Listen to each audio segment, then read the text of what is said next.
Okay. So, Reilly, Reiksjardurian, or whatever. Close enough. I haven't said that name in so long. After finally arriving back home for the first time in probably years at this point, after your ill-timed journey to the mainland in search for the, at the time, mythical Guina, located in the Fingers somewhere. A shipwreck. Crewmates that you never really saw again, and never really knew that well, to be honest. And through that fateful storm, you were set upon a road that would, perhaps, tie to the fate of the world. But for now, you find your friend, or try to find your friend. You pass by stinging nettles, branches just laden with thorns, and clouds of annoying insects, stinging, biting insects that you know if they get too thick, could go from mild annoyance to potentially fatal. The stinging weald is not a very hospitable wooded area. It is moist, it is damp, it has ankle-breaking roots strewn about the floor like some sort of natural carpet, and everything either feeds on something else or is fed upon. You do not eat insects, but you are being fed upon.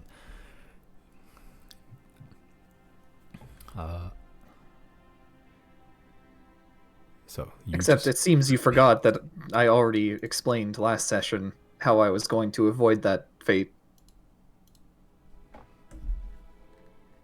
Explain again. I'm just gonna use my fucking bullshit anime powers and become an electric zapper. That's true.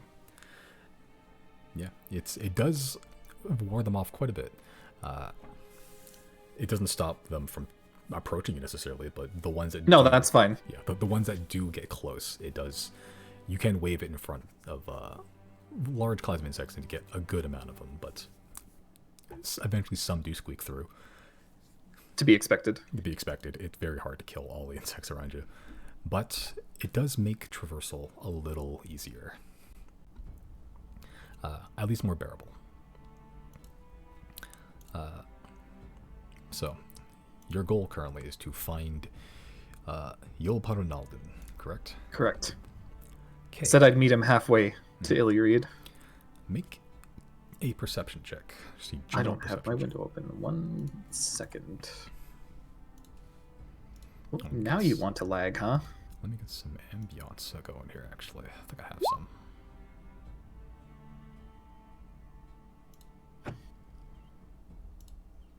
There we go. Jesus, okay.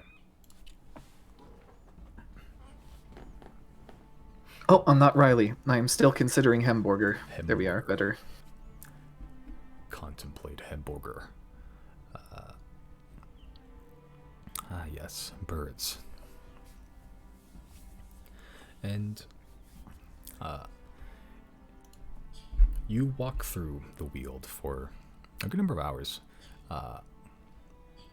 You were told that he was somewhere in the weald. You're not sure exactly where halfway is. It's a big, big jungle. But you have honed your perception throughout your entire adventure. Honed from birth, even, as a child, just looking for little guppies and ponds, the bigger fish, ones that would camouflage themselves in the mud. And over time, you used to sense dangers, to find traps, to look for lost friends. Even amid the wood curtain that you're currently in and the fog of stinging insects, you find signs after a number of hours. I won't be keeping track of time other than the normal, like, just, day to night, but right. Roughly a year-ish, I believe, is the time frame for these downtimes. So plenty of time. But you find sign. You see footprints. Not fresh, but footprints. Recent enough that they're not lost in the rain or the mud not sucked back into just a flat uniform surface, just dried footprints. You believe you're making good headway into the stinging weald, into finding your old friend. Roll a d6. Sure. That's not the d6. There it is. Okay.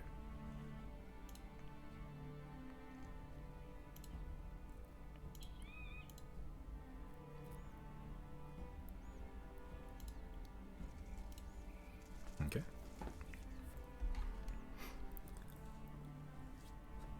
All right. Following this path, make a survival roll for me, actually. Sure thing. I don't know how good you are at survival, but nice. Decent enough, it seems.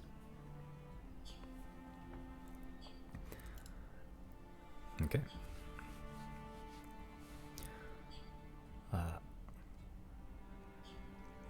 With your perception, with survival, and just going through, this is your home. Haura is your home. You live around here. The insects aren't nearly as bad where you are, or where you lived for most of your life, but a couple of hours south, it's not unheard of for you. You've dealt with this before. And you also notice that while following the tracks, to the unperceptive of, to most people, really, you have hawk-like eyes, following the footprints with no issue, you can sort of gather from the cadence, the step, that it's likely Yule. Just the way that he's already a quick individual, as is fairly acrobatic,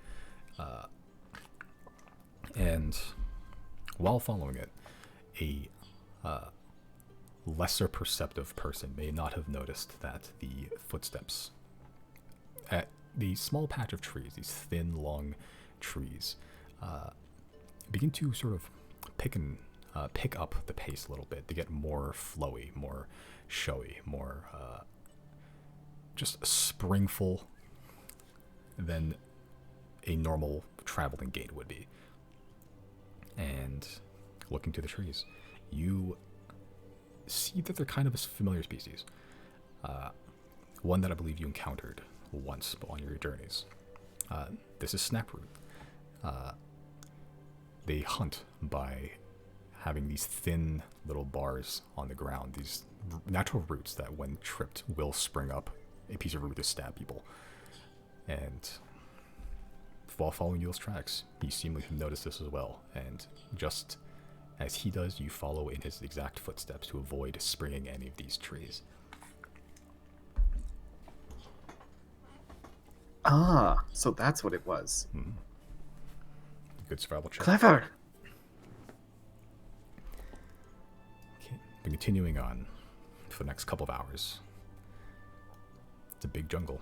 As night falls, the daytime birds of the jungle begin to fade away into the more birds of prey, the hooting, the howling, the shuffles in the underbrush that could be something, could be just the wind.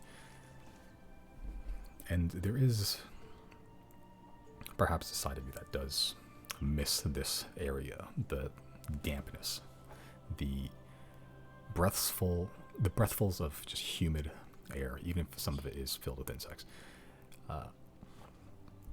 With your lightning, for the most while, it's not too bad. You manage to find just a long dead, hollowed out tree to rest for a little bit. Along the way, is there anything you would like to do? Could get a spot of fishing in if there's a creek nearby. Yeah, make a fishing check. Do-do-do.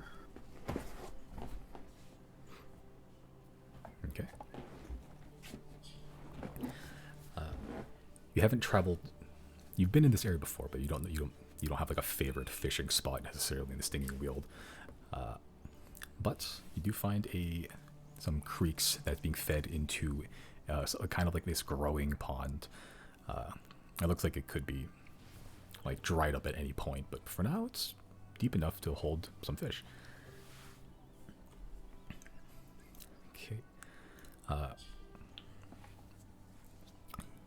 If you'd like, if you want, if you feel like it, you can add 5 fish. I'll add 3. Add 3. Okay. Okay, and over the next couple of hours, as the evening time winds down, you hear lightning in the distance.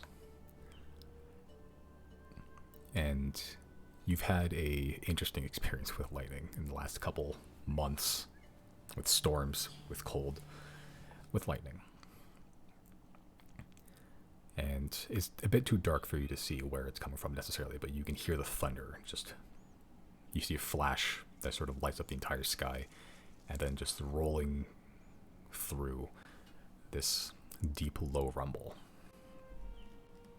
Do I notice this as being like the thunder and lightning I see when Gwina does stuff, or is this just natural weather? Make a survival or religion check. Your choice. Yeah. Okay. It is natural thunder. It looks like it's hard to see any storm clouds, but just judging from where the sound may be coming from, you sort of pinpoint a direction. You look towards the sky. There are some growing clouds there. Whenever you can only really make it out because the brief flashes of light that sort of illuminate the dark and light sides of the clouds. It's natural, though. There's something off. It is natural lightning. It's not like the storm came out of nowhere, but there's just something that's a little familiar. It's a little hard to pinpoint, but there's just something about it that just seems... It's natural yet unnatural. It has this like weird eldritch feeling to the lightning. Like anyone else could have just looked at it. That is a natural thunderstorm, but for you, you can recognize it's a natural thunderstorm. A growing storm, lightning happens, but there's just this weird gut feeling in you that's just almost drawn to it. Does it disturb me, or is it like a kind of comforting feeling? I'd say more comforting. Okay. It's like, for most people, that would be a dangerous thunderstorm. For you, not really worried about it, and it's kind of catches you off guard. Why, necessarily?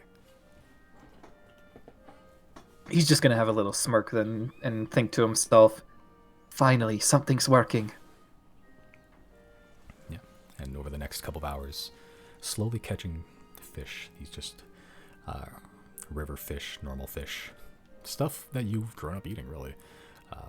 Just hearing the low music, the low rumble, the bassy tones of the sky above you. Night filters in. Dark prevails, especially with the tall canopies of the dense jungle trees above you. But you have dark vision. And in the haze of gray color, you find this hollowed out tree that you spend the rest of the night in. Nothing comes for you. No wolves, no other monstrosities, no... You can hear the buzzing of stinging insects every so often, but you can also hear just as numerous clouds of bats and other birds and other larger insects that feed on these large clouds of insects. But they don't bother you. As morning comes, another day of travel trying to find your friend. Following in his footsteps, which are a little bit more faded, but don't need to keep rolling perception checks for something you've already found, especially since it's so fucking high. Do roll another d6 for me, though. Sure. Alright, roll again. Oh, because I've already got that? Okay. Yeah. There we go. Okay.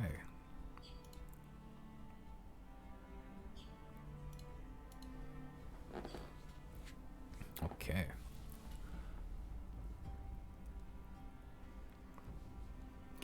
A couple of hours into your journey, the thunderstorm from before has ceased for the night, but then as you continue walking, you look up, and it's mostly blue, but you can see that whatever haze, that gray cloud that the storm was brewing is beginning to move in fairly rapidly. And it's not like a like a baby thunderstorm either. It is a dark cloud, pitch black sky thunderstorm that is beginning to roll in. Not uncommon in how wet and humid it is. Thunderstorms are part of the reason why. But those clouds are moving in as you can trudge through. Just head down, you can feel the rain coming down. It doesn't land directly on you, but it just drips from the trees and just lands in the back of your neck. Just slowly, this slow drip from the leaves above. As the sound of battered leaves and plants just make this cacophony of noise around you as you keep your head down, march forward. At this point, I'm gonna pick up my speed a little bit because I'm trying to make sure the tracks don't disappear, or get some leeway before they do. Yep, as you begin to just pick up your speed and just keep trying to follow the tracks before they're just gone forever. Make one perception check for me.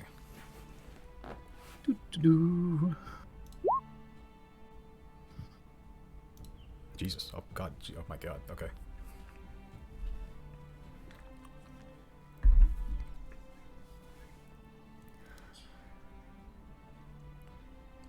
Okay. As you're keeping your head down, lightning begins to strike. Not near you, but not unclose to you either. It's close enough that you can hear that the flashes of lightning and the thunder are almost simultaneous. And they begin to pick up in frequency a little bit. Just it goes from a couple minutes every flash to 1 minute to about 40 seconds at the fastest. And thunderstorms get pretty vicious here. That's pretty fast, even for Howrah thunderstorms. What'd you like to do? Just keep going. Okay. Just heading forward, trying to not to rip your ankles off with the roots that are now exposed from the battering rain, the mud having washed away to lower parts of the forest. With that perception check, you see lightning strike. Not the flash, you see the lightning strike. As you see it, you could be imagining things, but you swear you saw that lightning strike the ground, stay for about a second, and then go horizontal along the ground. And then it just disappears. Do I notice anything in the direction where it's going horizontal? Hard to tell from where you are. A lot of trees around here, but you saw the direction where it's going. I'm going to go towards where the lightning is sending. Okay. Especially if I can't see the tracks anymore. Yeah, they're beginning to fade. Like, they're still there, but it is beginning to, like, within the next couple minutes, they're probably going to be gone. Yeah, I'll follow the lightning then. Follow the lightning. The exact direction, or where the lightning actually went to, was obfuscated by the trees themselves, but you saw the direction, so you begin to head roughly there to see maybe you can intercept something along the way.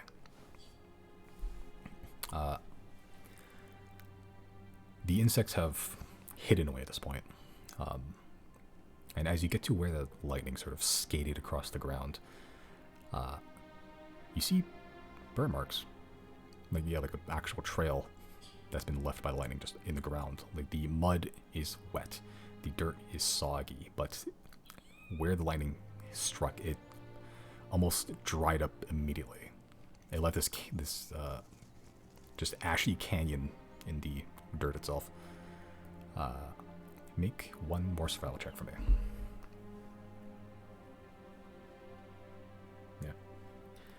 Yeah. You can see the trail, but you don't discern anything else from it. But it is a strange looking trail. I'm gonna follow it. Okay.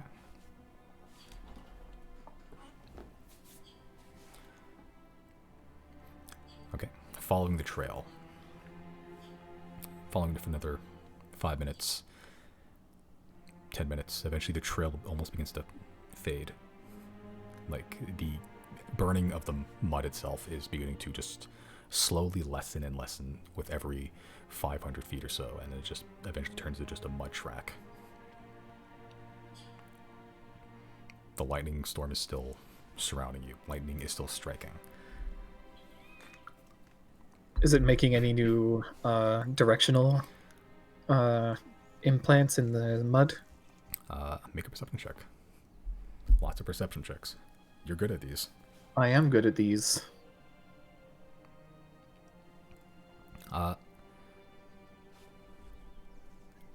You see lightning, and trying to keep this weird skating lightning phenomenon in mind now.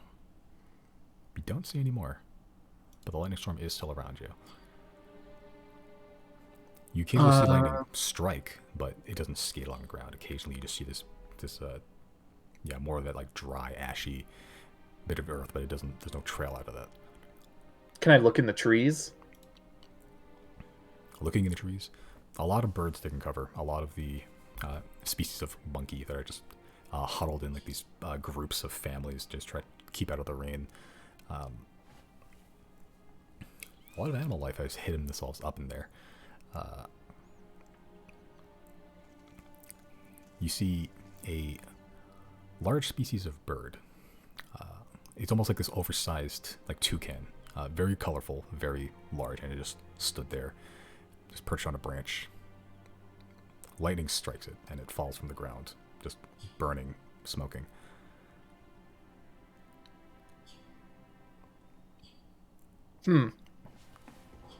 Is it dead, though? Would you like to check?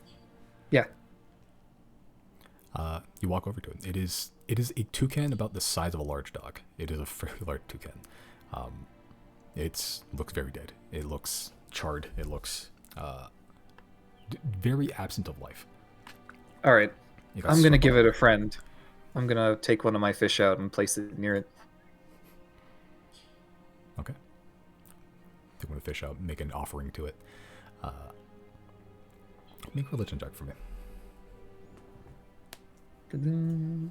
Yeah, that's about right. You place the fish on the ground. The lightning storm doesn't change necessarily. The storm itself, it's very oppressive and it's very harsh, even by your standards. Yet this whole time, you haven't been seeking cover. You haven't been afraid of the storm necessarily. You've just been stood here. You just watched something get roasted by lightning, and it hasn't bothered you one bit. Like, this is almost familiar feeling. I'm going to take out my sword and just point it towards the sky as I keep walking. Okay. You point it to the sky. Lightning strikes. It begins to vibrate. And it begins to slowly wean over to that direction of where the lightning you saw just struck the ground. I'll follow it. Okay.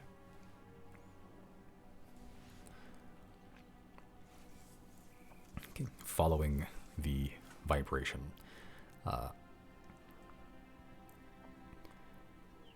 it's strange. You've followed this before. You've caught a couple of these pieces, if you will, and they've just been a fish or some sort of other creature just swimming around. You're following the vibrations, and it is strongly pointing to something, but it's fast. It's almost like a faulty compass needle. Like you're following it, you're stepping forward, and it just zips over to the left immediately, and then you're following it, and it zips over to the right, and then it goes up again, and it's all over the place. The strongest reaction is you've walked a couple 100 feet away from the toucan body. It skates back around to it again, and you just see a brief flash of light, a trail, and the toucan body is gone, along with the fish.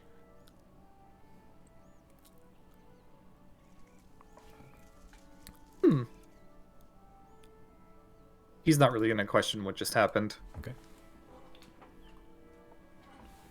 I don't have any sense of direction from here, though, do I? Not towards this vibration, this source, but it's still all over the place? It's still all over the place. It is hard to pin down a single location, but it's around somewhere. You'd think I'd be chasing a goose, not a fish. Uh...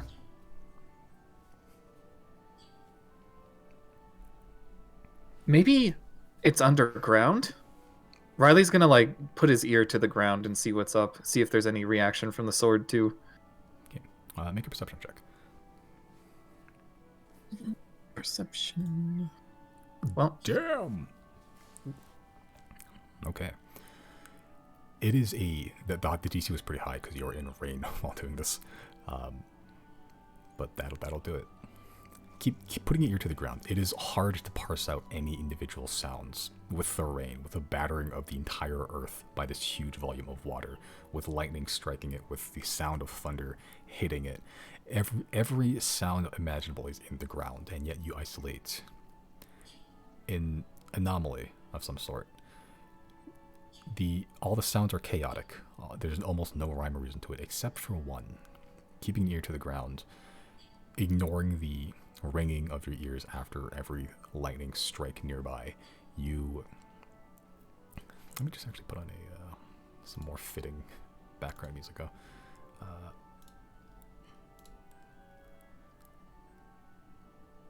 There we go. Oh, background sound.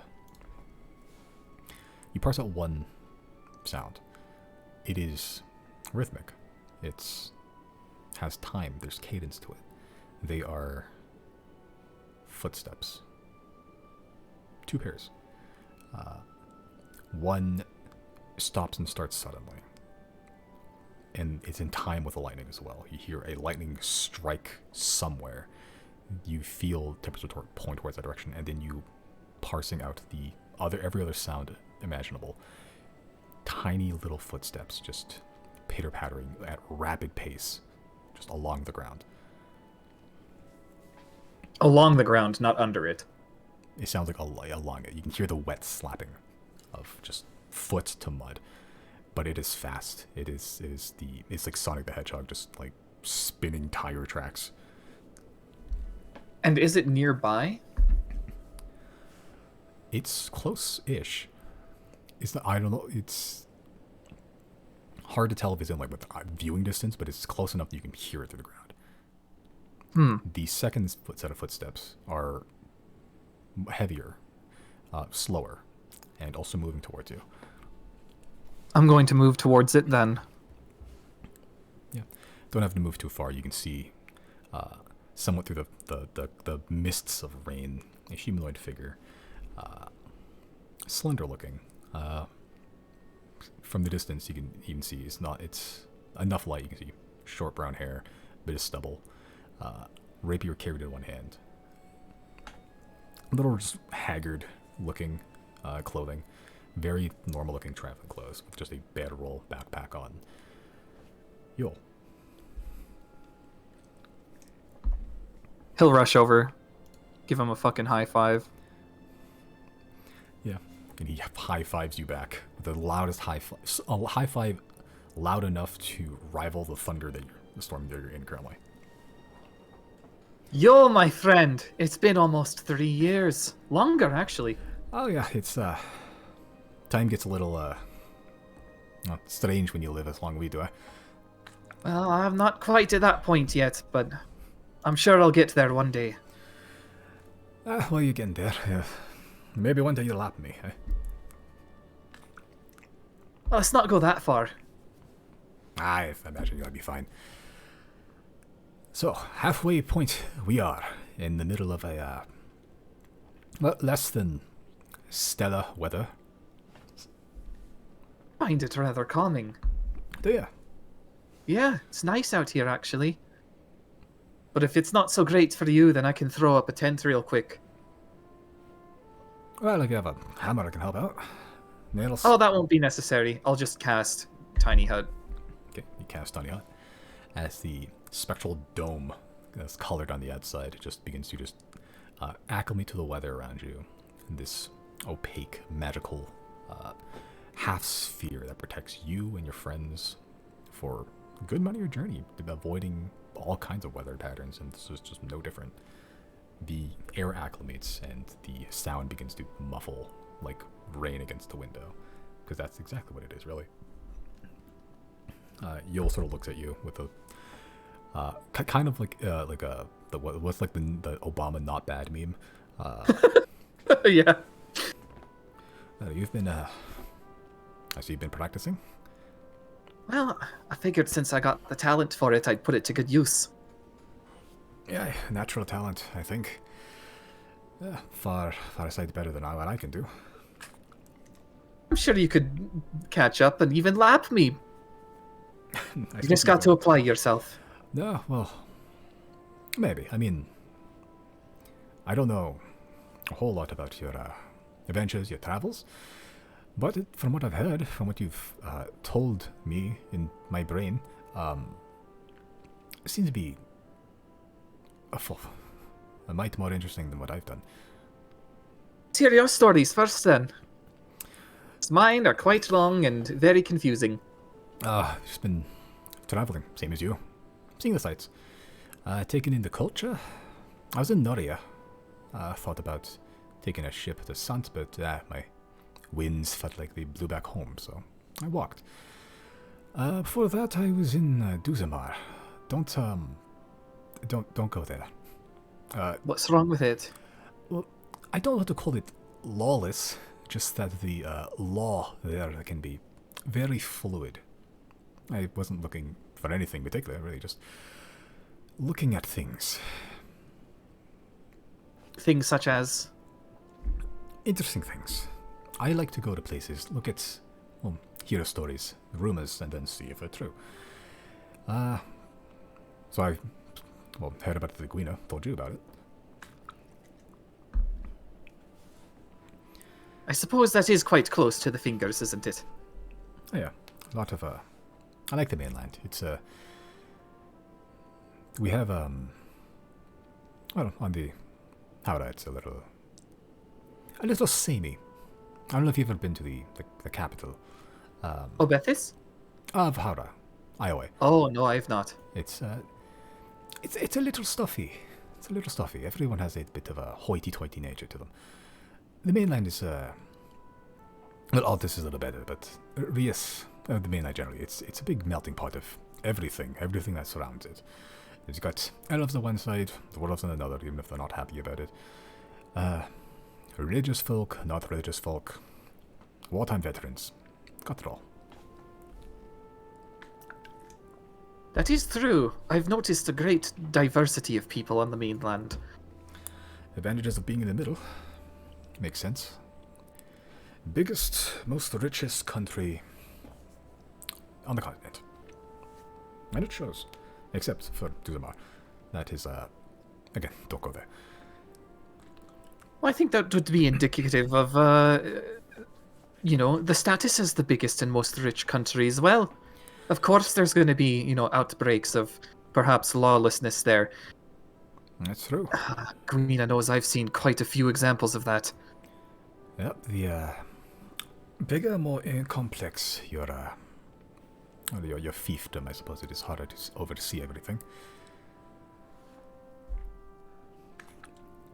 So, tell me about your travels, because I would bet 5 gold that is more interesting than mine. Given I didn't really see the details of what happened in Duzamar, let's start with my most recent exploits. You know Thane, right? I've heard of Thane. It's one of the few places I've actually never been to, because they don't let you. Unless you've done something. Much like Duzamar, don't go there. You've been? Oh, and it's not fun. Well, I feel like I'm gonna need some context as to, did you get arrested? Not there. But you did get arrested. Yes, I just got broken out of jail, actually. I mean, you haven't lived life though you wanted fugitive at least once, right? I guess. And I can think of worse people to have, me on their hit list from. Yeah. But here's a pro tip, especially as an elf. If you get on someone's shit list, especially the government's shit list, just don't go there for about 100 years. Anyone that remember will die. Oh, true. That is a good strategy, isn't it? Oh, yeah. That is a long time, though. I guess when you're as young as me, those numbers don't really process until you're there. Yeah, I mean, the idea is it's if you meditate long enough, it sort of crosses in a blink of an eye. I'm afraid I don't have the time to meditate that long. Not too much fish to catch, eh? That's one part of it. There's another bigger part of it. There's something slightly urgent that's come up in my travels that, well, how do I put this? You know the Void Era? Have you heard of that? Uh, Once or twice. Common knowledge, especially on the mainland, is that there was just kind of nothing that happened during there. Blah, blah, blah. The gods set up the world, the 10, blah, blah, blah, blah. Whatever, and now we're here today. That's not quite how it happened, though. See, what I've figured out is that not only are the 10 actually real, but there was somewhere between a few hundred gods that preceded them, and they mostly got wiped out in a Hyde spanning war that lasted, I don't know, probably a few years at the very least. And the enemy is still out there. And what is this enemy? Well, do you ever look at the moon at night? Yeah, I kind of like it. It's kind of like a second sun for like a couple of months at a time at night. Pretty comforting. It's a shame that it's so pretty because that's the enemy.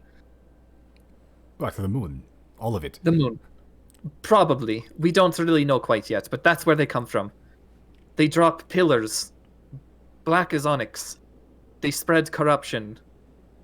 We don't know how it works quite yet, but it basically makes any denizen of Hyde completely incompatible with how we live. And then they assimilate us, steal our biology, and repeat the process all over again. So this isn't just somebody we can talk down, it's part of their nature. And they're preparing to launch against us again. There's it's not like he gets like shocked and uncomfortable, but he does get a very long pause and just eventually just stares you dead in the eye. I'm gonna be honest. I think I liked this story where you got arrested more. Me too.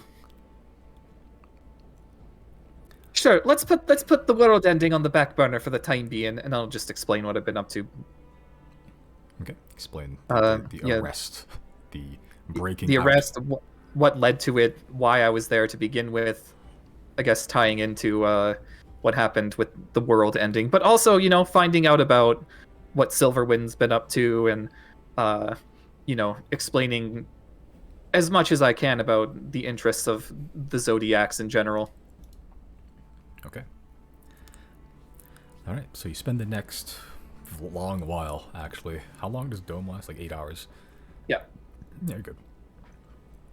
The next, like, let's see, hour or so explaining pretty much start to finish, from leaving home to the storm that wrecked your ship, to washing up on Gulmud, to living there for a couple of years and just making a living, becoming just a valued member of society there, a second home, if you will.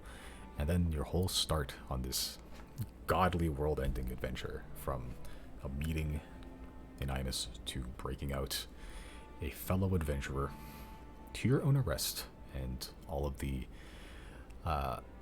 hidden secrets long forgotten in between. The whole while, the storm has not ceased. Make an insight check. Sure. On your dear friend Yule. See if he believes any of this. Jesus, you've been rolling really good. Well, that bodes poorly for the campaign. Yep, you're using all your luck in the downtime. In my one shot, Natural nice. 20 to build a ship. Your ship has nitro. Just press the lever and then go double the speed. Nice. As you're explaining your story, you sort of just telling Yol about it, and he's listening. He's looking at you, making eye contact, and just and whenever you go through, just like a funny story that happened, anything that Chris did, the wacky hijinks that you just do with adventuring party, he listens very intently, and he giggles, he chuckles. You're telling a story and he's listening. But when you get to the world-ending parts, you've known Yule for a while. For most of your life, pretty much all of it, even. When you get to the world-ending parts about pillars, anchors, about world-ending dangers, about this great hidden enemy, his eyes sort of stare into the middle distance away from you, and he's just looking dead ahead. With that insight, you get the sense that you expect him to be more surprised about most of this stuff, like whoa, how, but from the look in his eyes, it almost looks like he's piecing something together. I guess I'll speak up against something. Speak up.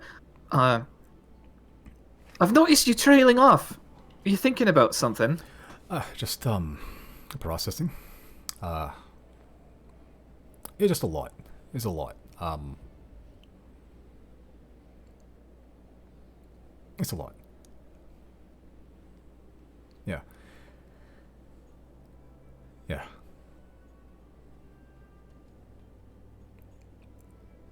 Is that it? It's just a lot? I mean, you've just told me about... Well, the moon, for one. I looked at that my whole life, and I thought, wow, what a beauty, and it's evil.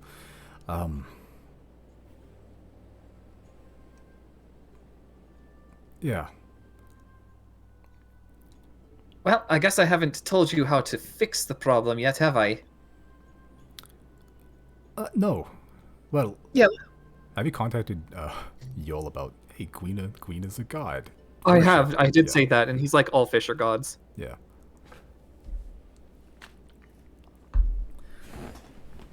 Yeah. So you see this sword at my side here? It looks a little bit weird. Mm-hmm. I'm gonna turn it into crystal form. Pretty. Magic. Well, not just any kind of magic. It's more like divine magic. From one of the gods that existed from before the 10. You'll never guess who. He sort of chuckled himself. Is Reilly becoming a man of faith? Kind of. Man of the cloth. Well, I never doubted in the existence of Gwina to begin with. Didn't expect it to be a god, though. Did you see Gwina? Like, oh, yeah. Yep. Frankly, I saved Gwina. Trapped in the palm. After killing one of those corrupted shark things. Right. And the water was pitch black. Yep. Huh. We had a god con after that. We all talked to our gods. And Gwina was one of them.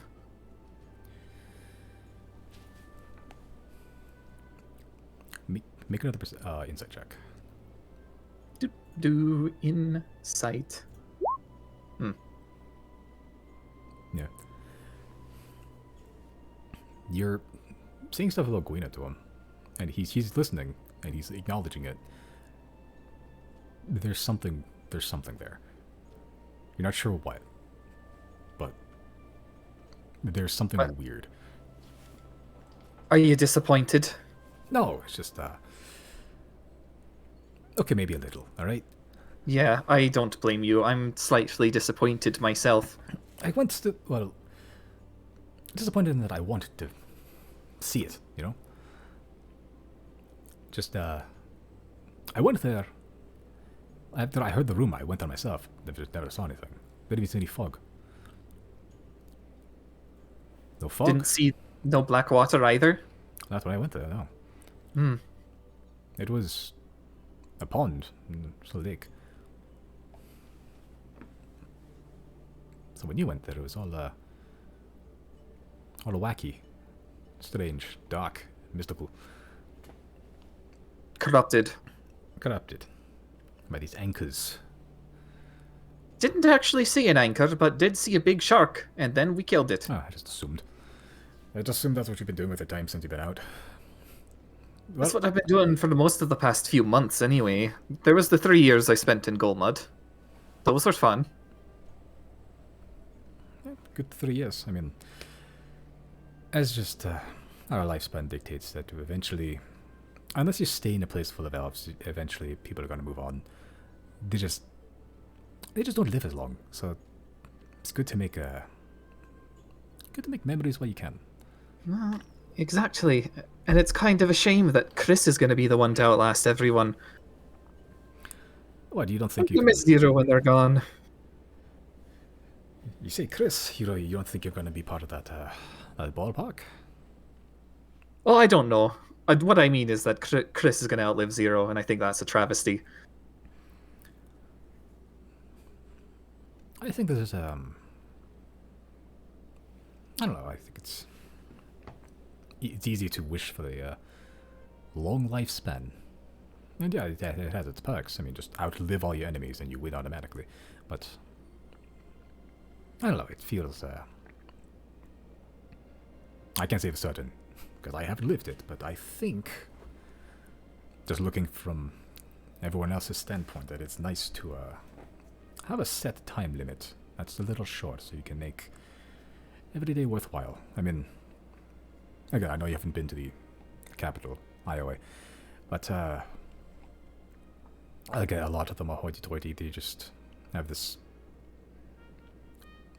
misguided superiority to them now. Oh, I think I know why that is. Oh, because they live longer than everybody. Oh, no, there's something else to that. What? Well, you know how I was talking about how Silverwind is up to dastardly plans? Yes? Yeah, well, they apparently sell their cargo, as it were, to Haura, and then Haura uses them as slaves. So that's probably why the people in the capital are so hoity-toity. It's because they've got, people indentured to them.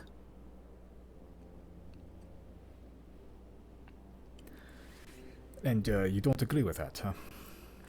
No, why would I? People should be free. I agree. I think it's probably a good time the Empire fell, then, huh? Did he just say it's probably a good time the Empire fell? Yes. I'm gonna insight that. I want to see if that's been, like, part of his mission. Make an insight check. Yeah, hard to tell. He said it, but that's about as much as you glean. Well, how do you figure you're gonna make that happen? Oh no, I mean the Empire fell a long time ago. It used to be a lot wider spread. Now it's just confined to Haura. Oh, is it on the mainland too? It was, yeah. Oh, It used to be, I want to say it spread a good 2/3 across the mainland, some into Cow Bay, but I don't think they made it too far in there. It was a good how long while. ago did this happen? I've not read about them on this. I've been focused on other things. Oh, it has to be 7, 8 centuries ago again. Since the beginning of the Red Isle era. Year 1 to year 700 was just Empire Central. It's like 1400 now, right? It is 1400, yeah. So it's been Okay. It's been a while. It's been, it's been a while since just going through your history, what you've learned. There at some point there's a revolt around year 700 that caused the retreat of the Howard Empire back to their own island, and then the formation of both Rias and Altus. Okay.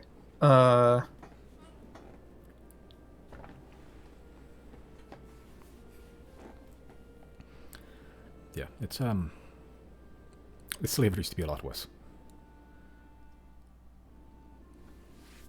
That's a good start, but I'm sure, with elven lifetimes, there's probably some who reminisce about the good old days. I have no doubt about.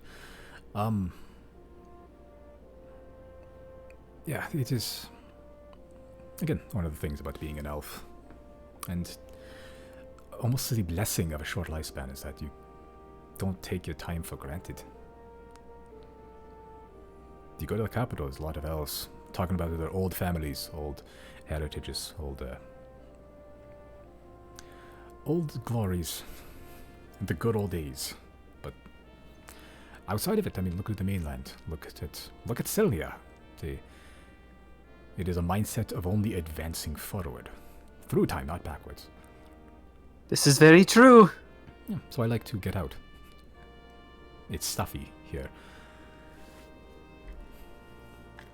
What? And he'll, like, peek outside. It's a little stuffy here. That's not that bad. Yeah.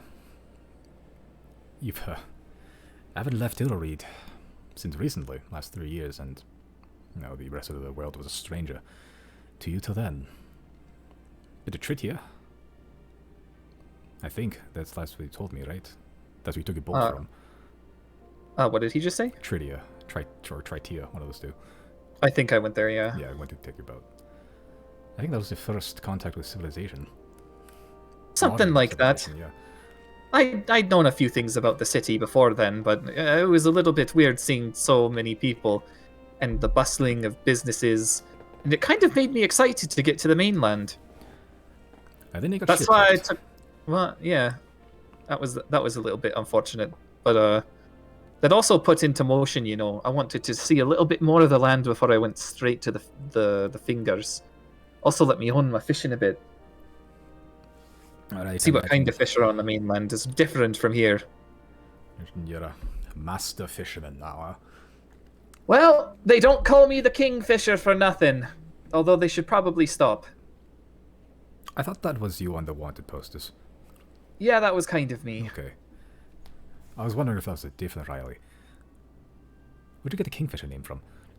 Oh, Arbiter. Ah, right. Well, so you just attach nicknames to all of you. What was Chris's again? Mad Wizard? That one's accurate. Mad Magician. That's the one. Yeah, just kept it memorized in case that was you, and then I could make fun of you later. No, I've gone on people's shit lists a lot, actually, over the past couple 100 years, but I've never been on a wanted poster. Well, it's for the benefit of everybody, right? Yeah. And like you said, just let 100 years pass, they'll forget about it. Oh, yeah. I mean, given how they like to perceive their time, I imagine in a year, maybe 24 hours from now, they'll forget about it. Quite. We've had some people after us for a few weeks. Well, stalking Obethis, waiting for us to slip up. Little did they know, we'd slip up in Sylnia instead. I try to walk through the front gate. I figured it would be safe. We got ins with the Prime Minister. You did a job, yeah. I did a job for the gatherers a couple times. I figured that would be enough. Maybe I was wrong. Sylnia likes its technology, but it is a service-first country. Service-first city. What you can do is all that counts.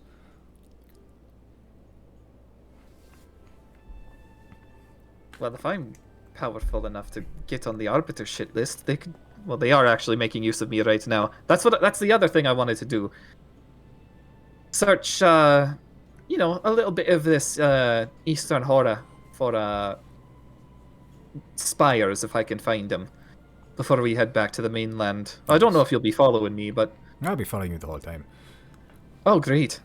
I got nothing else to do. I did come back here for, visit home, but We'll go to Illyreed first. It's nearby, so. yeah, I figured you found Gwina pretty quick, so I thought I'd try to one up you before I found you, but here you are.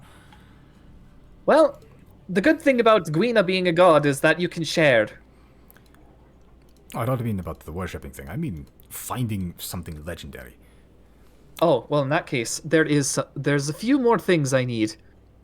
Oh, what's that?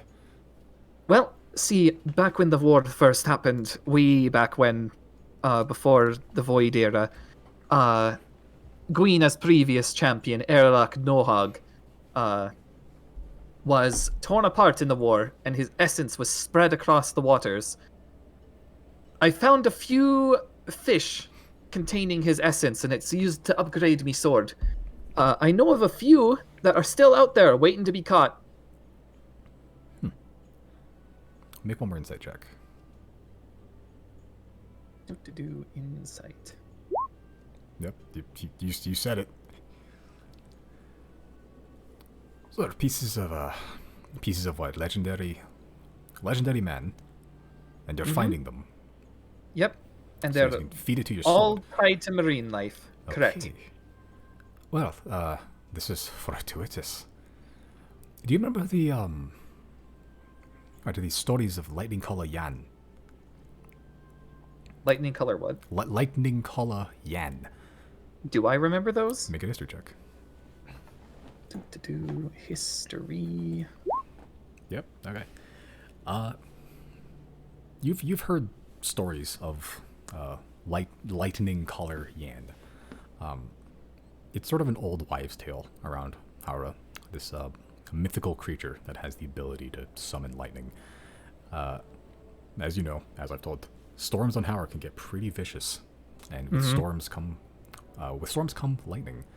So the general theory is that the tales of Lightning Color Yan just came from like the druidic history of Haura, the old elven druids that used to assign these storms with a animal, a lightning color that they named Yan. What Yan looks like varies from story to story. Some say it's a large bird, others like a three-horned lizard, others it's like a yellow and black tiger.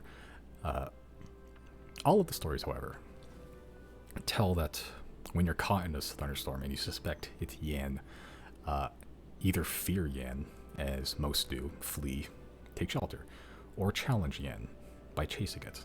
And Yan is said to be as fast as the lightning. And depending on the story, depending on the source, either the protagonist catches Yan through sheer athleticism or cleverness, or is charred black by lightning for their folly. And it's either tales for children of just like daring and adventure, or warning for children to just not be outside when a lightning storm hits. Was there a smaller creature accompanying you today? No. I wanted a dog for a long time, but they live even less than a human, so it's like blink of an eye, they're dead. Do you want to catch Lightning Color Yan right now? That was my goal, yeah. Then let's get to it. He'll dispel, and he'll put his ear to the ground again. Make one perception check. Jesus. Let's see here. What music do I have? Nah, I'll keep it. It's fine. Ear to the ground. God, why are you rolling so fucking good? Stop it.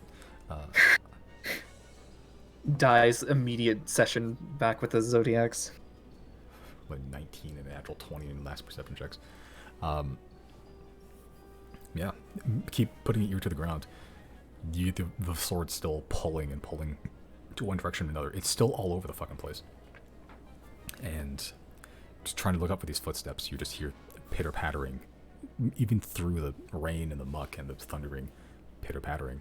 And again, it's all over the place. It's just trying to sense a direction. You can kind of hear it from like the left for a little bit, and then lightning strikes, it's gone. Lightning strikes again, it's to the right. Lightning strikes, it's behind you. Like, it's hard to pinpoint, but it's around. Well, you said we're gonna catch it, so how? That's the. I don't really. Let me just think about this for a quick spell here. I'm gonna use detect thoughts and see if I can catch it. Okay, what's the radius on detect thoughts? 60 feet? Okay. Or is it 30? Let me check. It's one of those two. I might be 30. It is 30. 30. Oh, I have to be able to see it. To detect it, I believe there's a secondary use where you can just ping around you generally. Okay, let's do that. To find thinking creatures. Using detect thoughts within 30 feet of you, there's a couple animals up that are thinking. How smart they are, hard to tell, but they're thinking, they're conscious. The lightning itself, trying to look for anything that is potentially going faster than lightning.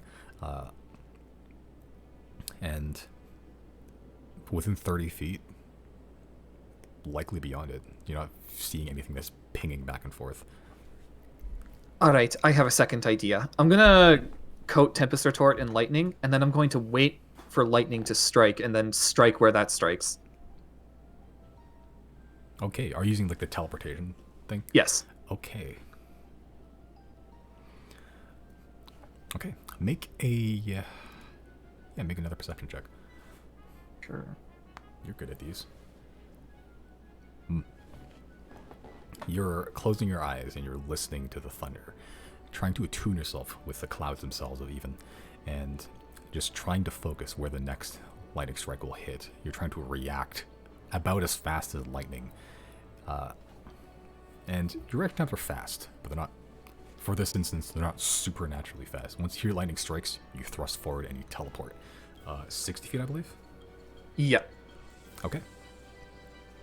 You teleport backwards, but it's not the exact spot where the lightning struck. You're off by a couple, you're off like a foot to the left, which at that distance is kind of a larger margin. You teleport towards that lightning, and you see a charred crater where the lightning struck, but you're about 15, 20 feet away from it. In that crater, it is it almost looks like a cross between a frog and a mud skipper. It looks like this almost like eel-like creature, but it has legs. It has fin-like weird stumpy legs. It's only like a foot tall. It's not big at all. It looks very not majestic, like the stories say. It is not a striped yellow, Pikachu-colored tiger. It is not a three-horned lizard. It is a tiny, ungraceful, frog mud skipper with legs. And it has these giant bulbous eyes. It is wet and slick with the rain, and it sort of just looks one big dumb look into your eyes. About a second pauses, and you just hear zip very quickly, and lightning just trailing it the entire way, just away from you.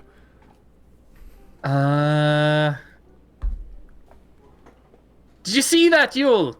What the fuck? You see him running through the trees trying to catch up to you. Well, it's not very pretty, but we found our lightning yarn. Oh, did you see it? Yeah, it looks like a frog thing. What? A frog? It's like a frog with legs. I guess all frogs have legs. It's like an eel frog. It's I weird. thought it was like a white monkey or something.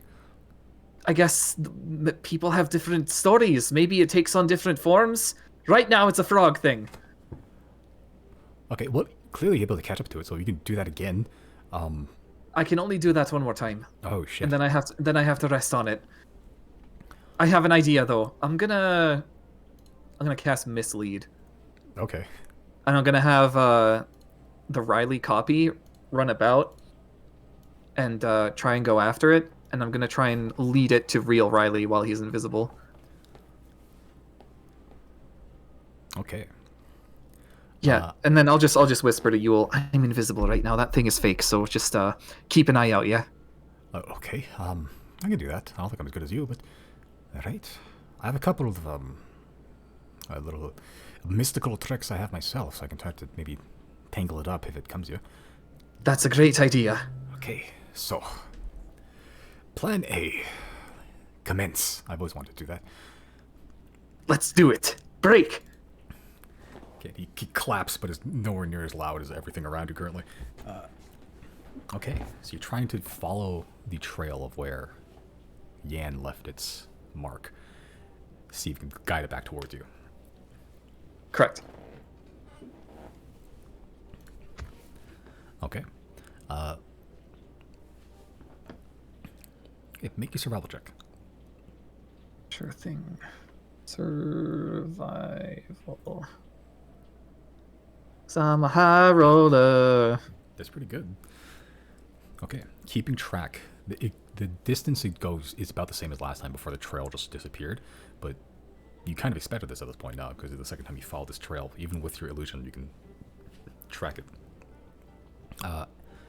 You missed this the last time, but the reason that the trail, the footsteps even, one, they are footsteps. There's a big long trail that is lightning burned, but you can see on the very edges of it, tiny little feet, tiny little pitter-pattering, just a rapid pace. But the reason it begins to fade is because you look up and there's just a burn a bunch of burn marks on trees. It's beginning to fly. Like, it's beginning to just, like, almost like a runway, like a very long runway. It takes off eventually and just slowly glides, or just zooms through the trees, and you see just burnt pieces of wood, some dead animals. Some of them have bites taken out of them. Oh, in that case, I'm gonna take out a fish, and I'm gonna lay it down, and then step a few things away from it, like a few steps back. Okay. This is Invisa Reilly doing this, and then I'll just wait for the lightning to strike and then try to jump at it. Okay. Make an animal handling check. See how well you can bait this, Jesus I think Christ. that's probably pretty good.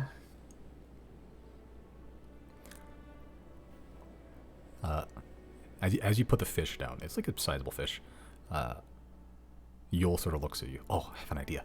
And he goes to his bag and he takes out this, like, this jar of, like, half-eaten jam. It's a big jar.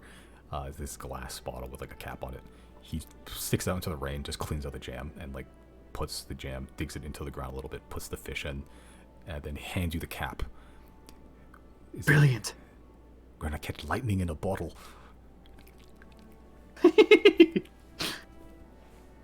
And now we wait. Okay. You wait. I'm still gonna have my visible clone running around. Okay. Make a stealth check. You have advantage because you are invisible. I'll make one for Yule as well. Ooh, that's a good number. That one is. Nice, good.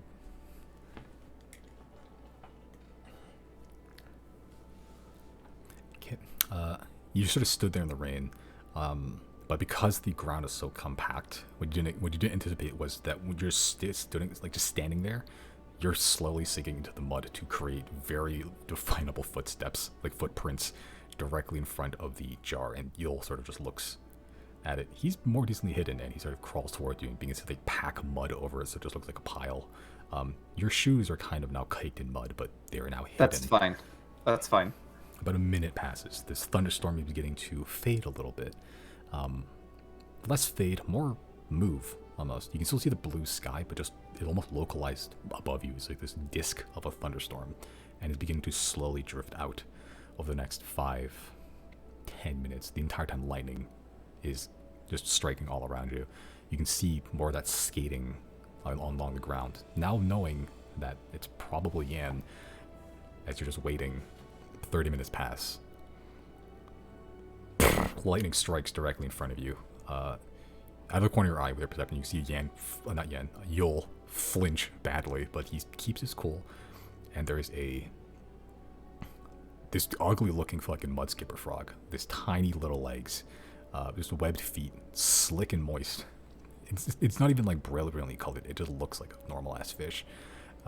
Definitely the most underwhelming of the fish you've caught. But it appears in a crater, and it just slowly begins to circle around, and then it zips into the bottle, eats the fish. Lid on the bottle right now.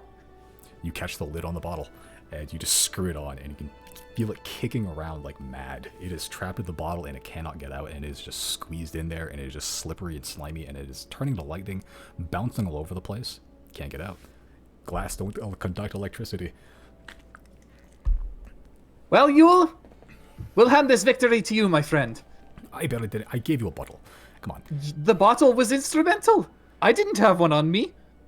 I just thought you were going to like catch it with your bare hands. That would have been more impressive. Like noodling for catfish, you know? I don't know if I'm that capable yet. I mean, you're telling me you're going to kill gods or something, fight the moon, fist fight the moon. Yeah, but I can stab those with my sword. You can stab a fish with your sword. I have several times. Well, this is not a fish. See, I thought you were going to. Is it? It's hard to tell. Like a mud skipper, it has the eyes of a mud skipper, the body of it too, but it also has like very wide mouth like a frog, and there's like gills sort of just like fluttering on the side when it's not turned into lightning. It doesn't have hands, like no front limbs. It is just walking on two legs, like these very frog-like legs. Despite how stubby it is impressive how fast it moves. I'm gonna take out my sword. It's vibrating like crazy, right? It's vibrating like mad. Well, you're about to see some upgrades happen in real time. I'm just gonna check real quick. I want to kill this thing, right? I mean, if you I'm talking to my sword. It's vibrating like mad. You can interpret it however you like. All right. Well, sorry, Lightning Yan. Your days have come to an end. This is for the greater good, and I'm gonna stab the glass with my sword. Okay. As you stab it, the Yan, unable to escape the glass bottle, caught lightning in a bottle, it shatters the glass, and before it can even react, this narwhal horn sword, Tempest Retort, just pierces through it. It looks like it was just about to turn into lightning and escape, but just before it did, the sword pierces through the body as the flesh begins to dissolve into just this ash, this nothing, before it spirals up the horn, and you get struck by lightning. But it doesn't hurt. You get struck by lightning, and then the sword you have, the lightning itself, it almost seems more powerful. Like, before it was just crackling with lightning, but now there's like clouds gathering around the hilt that are swirling and spiraling, creating their own electrical current. And the skeleton of Lightning Collar Yan and its gross amalgamation of like 3 different fish at once just lays on the floor. I will put that into your handouts. Hell yeah. Sorry about the bottle. It is. I mean, I was eating it, but, you know, I was about done. It's a little gross, but if you want the trophy, it's right there. After all, I get the power, you should have the glory, right? Yeah, I'm not above picking up skeletons off the floor. Oops, that's not right. That's a mistake. There we go.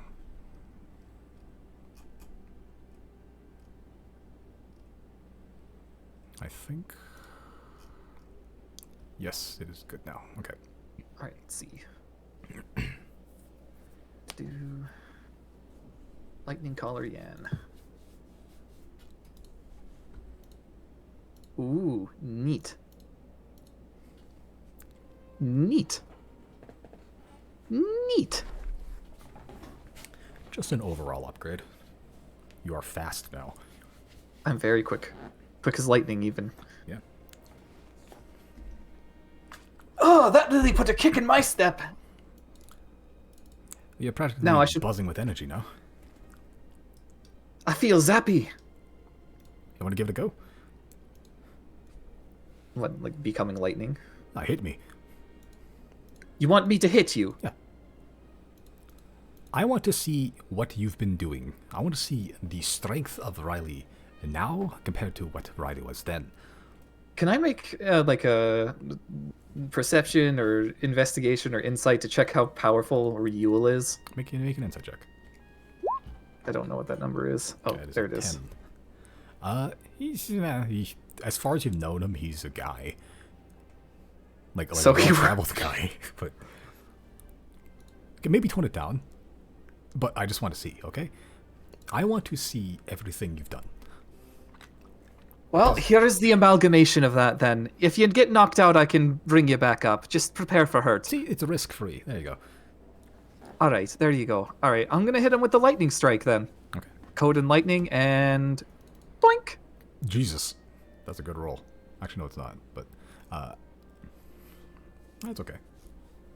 Pretty average. Okay.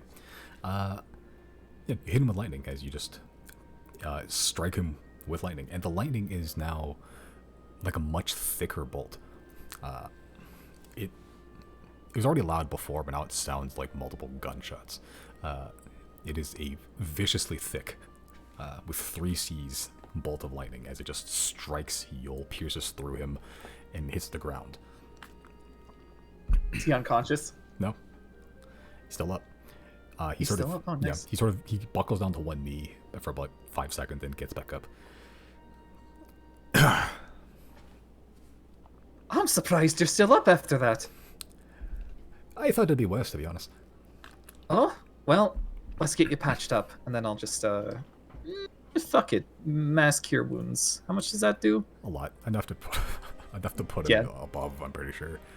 Fuck it. Mass. Never mind, I guess. Oh, never mind. You'll start growing extra limbs. Yeah, as you patch him up, the burn marks begin to fade from him. Yeah, I feel like I got struck by real lightning once. About on par. Yeah? Well, that's good. If I can rival nature. Oh, you are nature, a force of nature. The kingfisher. That's a bird? That's true. It's a bird, right? I think it's a bird. Could be a fish. Could be a fish. I don't remember. What is he talking about? Your name, the kingfisher. Oh. It's a Reilly is what it is. Reilly the kingfisher? I'm gonna start calling you that from now on. The whole thing. You don't have to do that. Hi, Reilly the kingfisher. You can call me Reilly for short. Oh, Riles. Riles works too. Riles the kingfisher. Maybe drop the kingfisher. Kingfisher Riles. Do as you please. King the Riles Fisher. You wanted me to pass you something. No, I was making jokes. Well, you know, while you're passing something, pass me that skeleton, because I'm going to hang that from my bag for the rest of my life. Right, yeah, let's do that. And he'll, like, help him fix it. Yeah. Yeah, it dangles like the grossest, like, keychain ever. It is the skeleton of a dead fish, like a mutated fish, that is, like, about, yeah, like a foot wide, and it's just, or a foot long, and it's just dangling like a gross, like the worst Hot Topic item you could buy. He just goes, well, that's a, yeah, conversation starter right there. It most certainly is. It's like, You know, oh, let me catch this. Oh, just the kingfisher. Yeah. Reilly the kingfisher. Wanted fugitive. Oh, that's a good way to get myself arrested, huh? Probably. Or at least a good way to get you questioned. But if you don't ask about that, I'll be like, hey, this thing's a legendary fish. Or they think it's fake, or I made it. A lot of weird magic these days. But I'll always know the truth. And that's what the matters. Exactly. People like a Diller Reed will believe us. Speaking of, we should go find out if they will. That's true. Okay, as you begin to walk back towards Ella Reed. Well, for the next, like, 5 minutes, 10 minutes, the storm begins to fade fairly rapidly. The clouds just begin to dissipate to nothing, just turn into blue sky above you. And it is another beautiful, just day in Howrah. The jungles, sunlight beating through the canopies, the smell of rain right after. Yeah. After the death of Yan, the lightning storm has faded.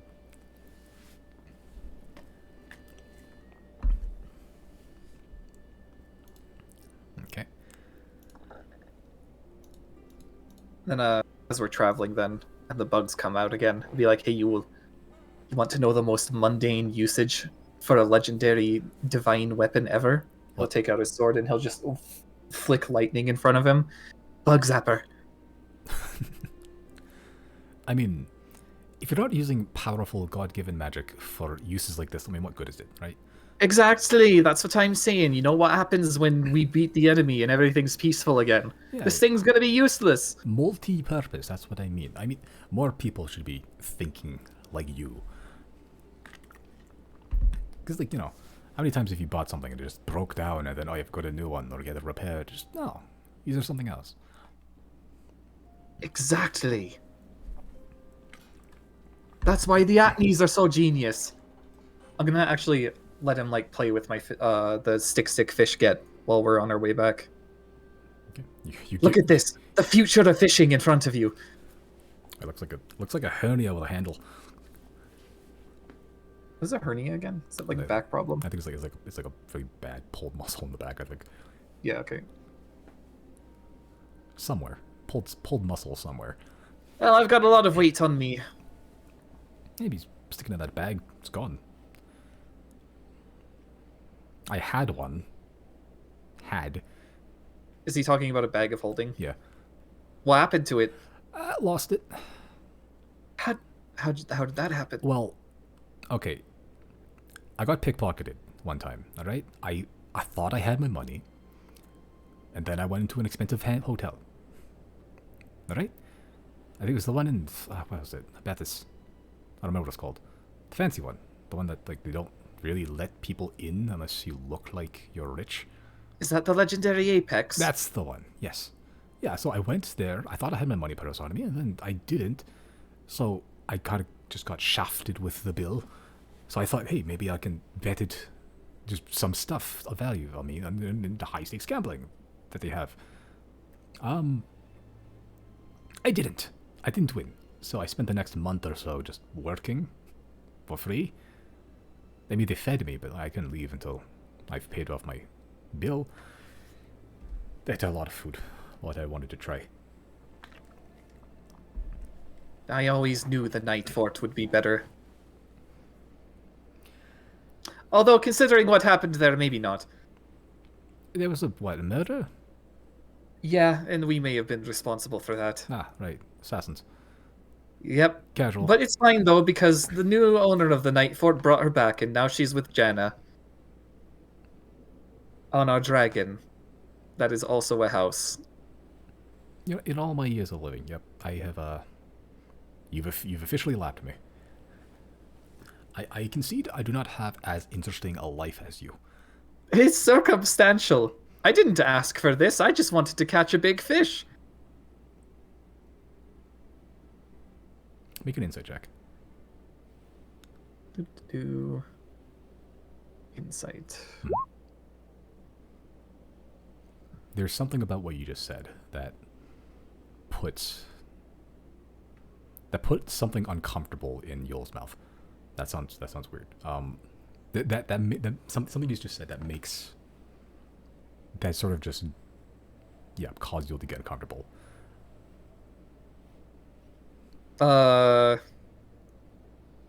Uncomfortable how? Uncomfortable as in, like, the conversation just stopped. And he's just sort of just looking ahead now. You alright there, bud? Yeah, you never asked for this. Well. Look. There's a lot on my plate! Yoel sort of stops for a little bit.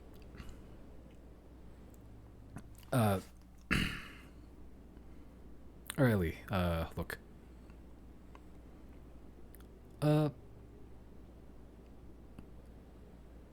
You're right, you never asked for this. Never asked for this. I know if you've never questioned it much. Winry never brought it up, but the circumstances around your birth are a little unusual. Oh? Well, that's true. I never knew me dad. Right. It's because you never had one.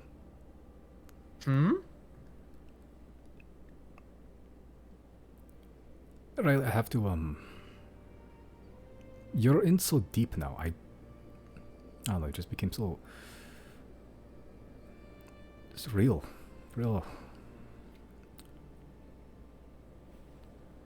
Have you ever felt at any point that maybe you were missing something? Like some part of you just isn't there? Missing part of myself. Well, I've never felt like that. But there was that strange buckhead god thing that contacted us in the Silverwood and told me there were secrets unknown to myself. Maybe that's got something to do with it.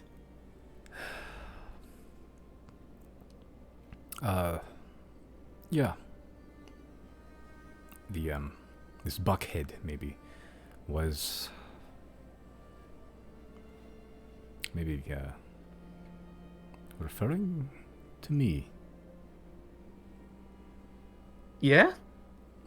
The truth of it, Reilly, regarding you, I met Gwina a long time ago. A while ago. I think she sensed something in me that was familiar. We spoke, I think, as well as a conversation as we could have. I'm sure you've had similar bouts, visions. Visions, yeah. Yeah, just kind of words cryptic in your brain. Lightning strike in the distance, rainbow maybe. Yep. I was clued in on something that's out there. Things are much older than I am afraid of. And I've made my fair share of hurt, so I thought maybe it'd be time to heal a little bit, to help out when I can. As far as I understand it from what you've told me and what I was told a while ago, gods at the time chose their champions. Gwina didn't. Not really. I don't think. Gwina made the Songborn. I think it's sort of like this... I don't know, it's like a chain. This single, unbroken chain of just skills and powers inherited by the next upon who would serve as our next champion. Songborn are not birthed. Because they're more spawned from an egg. It's nurtured, grown by Gwina, sung to by the music of past lifetimes. He sort of just looks down and just sort of nervously just tapping his thigh, his leg. Reilly, you are Songborn. Well, you're supposed to be, at least. This war, whatever happened back then, Gwina never got the chance to fully put all of the skills into you like she did with the others. You can sing. You have the power of song, making magic the way you do. You didn't... It was always within you. You just had to push to get it out. That's all she had time for. I think maybe even your personality was affected too. It's been fish and water since I've known you. You're spiritually incomplete. I think that's why she set you out to retrieve the rest of the pieces. Those pieces, we call them pieces of Erlach, those are pieces of you. The rest of you. Old yous. It's also why I told you about Gwina to begin with. You were sort of fated to be a champion from the start. Literally before you were even born. And when did you have it? The moment you heard about Gwina, you took off from home. Without a second thought. And you know how rare that is, leaving. Especially a place like Reilly Reid. You and me, that's it. You were seeking out a destiny that you never asked for. So, what's gotten you looking all down? You wish you were in my spot? No, it's just... It felt weird the whole time. I watched you grow up. I tried to make sure you didn't end up being a massive cunt. Seeing you mature and knowing that this entire time I'm slowly just training you into fighting some conflict that you never had a say in fighting. I make Winry a mother. I show up with you, babe, in my arms, and just, she took you on as her son, without a question. And I knew that. I did that, knowing that one day I would have to send her son out into a land with dangers people long forgot about. I can accept I'm an asshole for doing that, but... No. Seeing it now, I don't think it was a mistake. No, I wouldn't say so. I mean, listen, if I was hatched from an egg... He's gonna look at himself. I was hatched from an egg? You're hatched from an egg. That's so weird. What the fuck? I'm like actually a fish. I mean, yeah. You didn't. It was kind of funny, not gonna lie, just seeing, knowing what I knew and just saying, wow, I love fish and water. That's it. Spiritually incomplete, So, what happens to my personality when I become spiritually complete? I don't know, because I thought maybe you'd regain something, but you've been collecting them and you've been Reilly. I've set you down this road, maybe, but I never told you how to step forward. And you're doing just fine. Look, no amount of divine intervention could have made you into what you are now. That was all Riles. I suppose that's fair. But So, yeah, no, it's not like I've been alone this whole time. I've had you, I've had Mumsy, I've had the Zodiacs, I've had the Sea Spears. yeah. You have... Yeah, but all of us. You just, it didn't feel right, just pushing all of this onto you. You never asked for any of this. I don't mean that in a negative matter. I don't know if that was what it seemed like.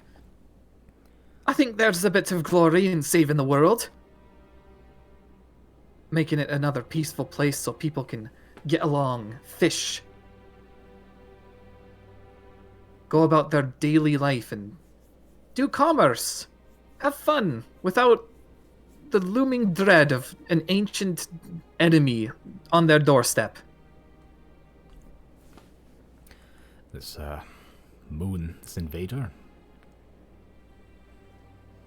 Oh yeah, you've been obfuscating about that as well. How much do you know? A second wave of uncomfortability washes over him. Oh, so you know a lot then. Your eyes are too damn sharp, you know that? Well, I have been told that I'm quite perceptive. He sits down. Mud and everything, he just sits down on a tree back up and he's just sighing, sword just on his lap, and he's sort of just rotating it in his fingers. Well, speaking of divulging secrets, here's the second one. Reilly, I am older than I look. I think I age more or less the same way, but at some point I was reborn. My memories, though, they're intact. They're much older. I sort of lost track of how old I am. I think like truly old. I mean, at least I think 800 or 900 years now. So you weren't there for the war? I was. Hmm? I was part of the Howden Empire, the old Howden Empire, as part of the Court of Wicker. I guess that's the leading council at the time. It still is. It's just a different name. I saw atrocities. I've done atrocities. I've lived a lifetime of deeds I am not proud of. And I was always told it was for a good reason. I believed it at the time, as every good elf did. And one of the reasons I travel so much is just everything's... It's so new. And once I'm done seeing all there is to see and just come back in a few years' time, it's already different. Grown into something else. Howrah will always be my true home, this life or the last, but I can never say I'm proud of what we did. I was angry at first when the Empire fell, but it's looking at the world now and seeing the scars we caused beginning to heal, what everyone accomplished with the freedom. It's best that we were defeated when we did. I can't say that's what the Archon would have thought. What if she's still around? The Archon? The leader of Howrah at the time. Archon Arema Gedeofen. We were close. Not in that way. We enjoyed conversation. Reilly, make intelligence check. Sure. Intelligence. Yeah, I'll say with advantage, actually, because this is pertaining... Oh, right, just an intelligence straight. Okay. Straight intelligence. Well, I'm a fucking idiot. If you remember, that's on you. We enjoyed conversation. I wasn't as much of a suck-up as the others, I guess. She would never tell anyone why we were doing what we were doing on the slavery and the... Well, you've heard. Whatever it was, she felt like it was for her shoulders only, for her to bear. But I suppose over time I weakened that resolve enough for her to confess some of it. She was always a hard ass, but I don't know. If I had your eyes back then, maybe I could glean a little bit more information, but I think she was lonely. Just wanted someone to tell everything, too. All of the... What was the name again? Arema Gudayafin. Rima Gudayathan. Yeah, I don't have any theories. Go. All of the slavery, the forced labor, the rampant expansion across the whole continent. And why I know so much about that is because I was there. Most of us, including me, believed it was to... Quote, he puts up air quotes with his fingers. Enlighten those who would be under us.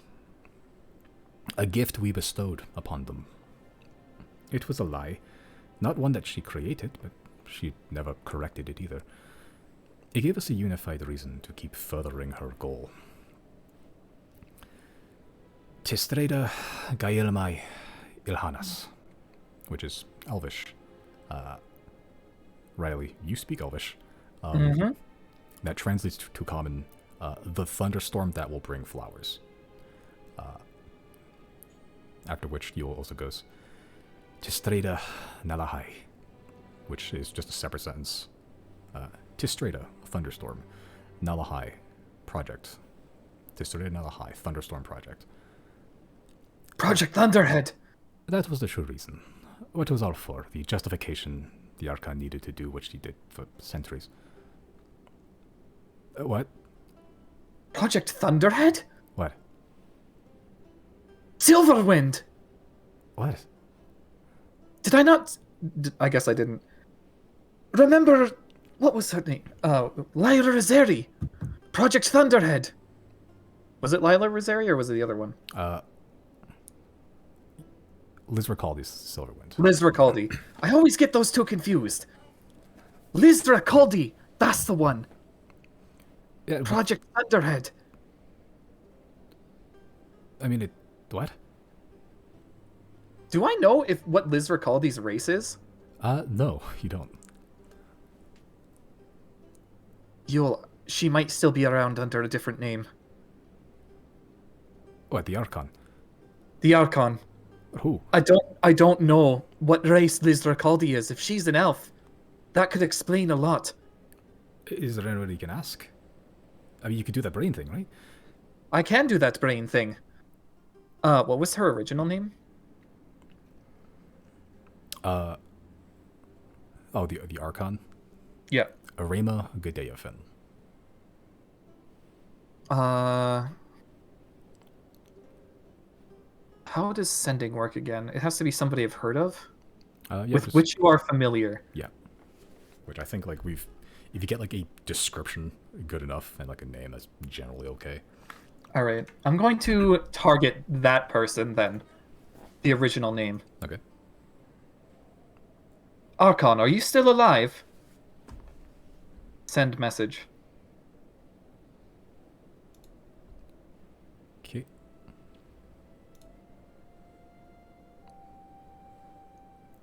Okay, the message gets sent. And it connects with something. You feel the magic linger. Waiting for a response. It's connected.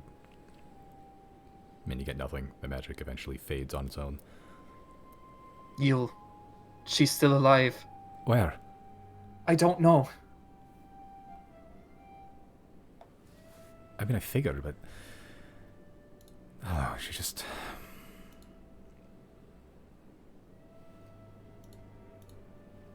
don't know. Project Thunderhead.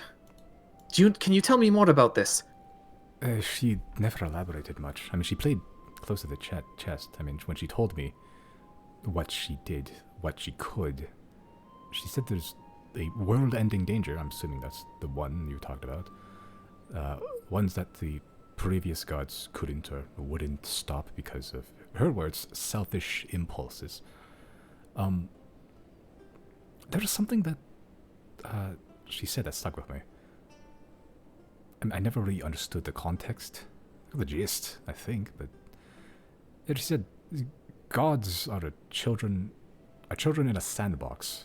They can mold mountains and dig fathomless seas, but eventually children will bicker with each other and crush all creation in a tantrum.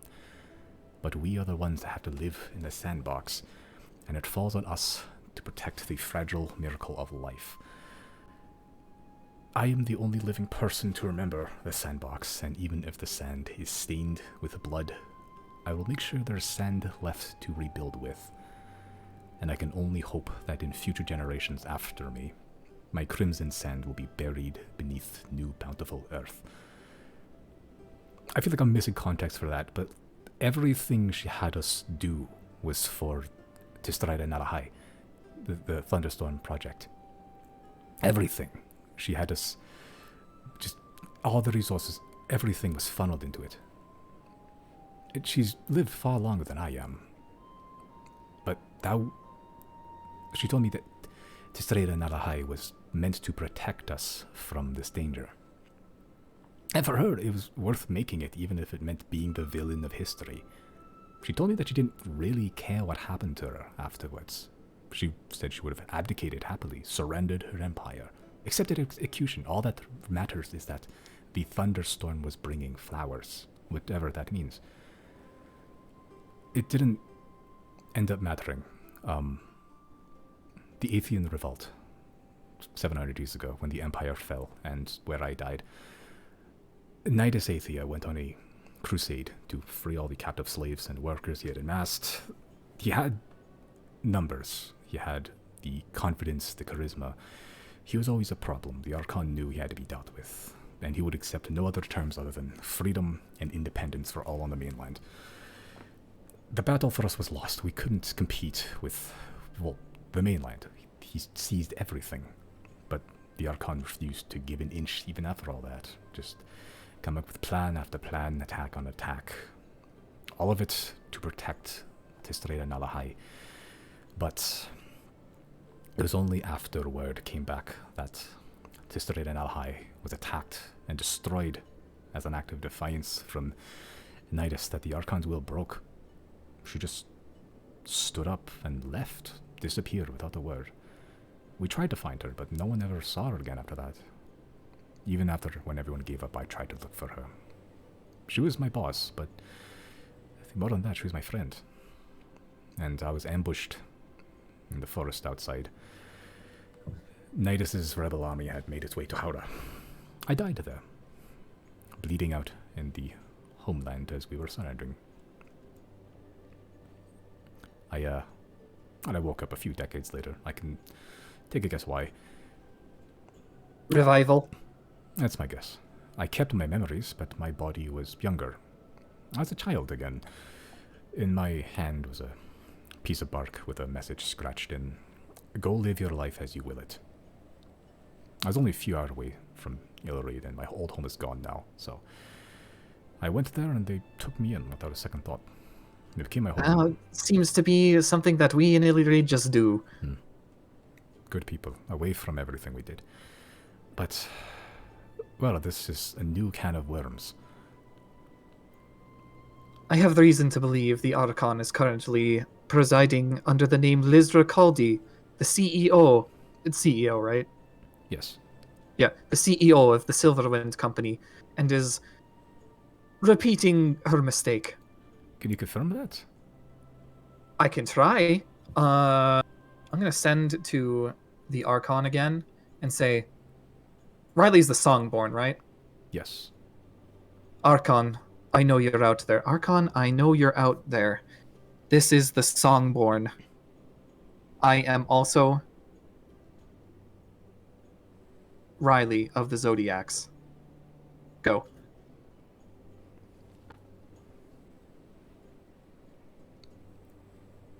Okay. You send out the message, and it again sticks. But instead of slowly fading away like last time, you feel a block come up, and the connection is severed. Not faded, severed.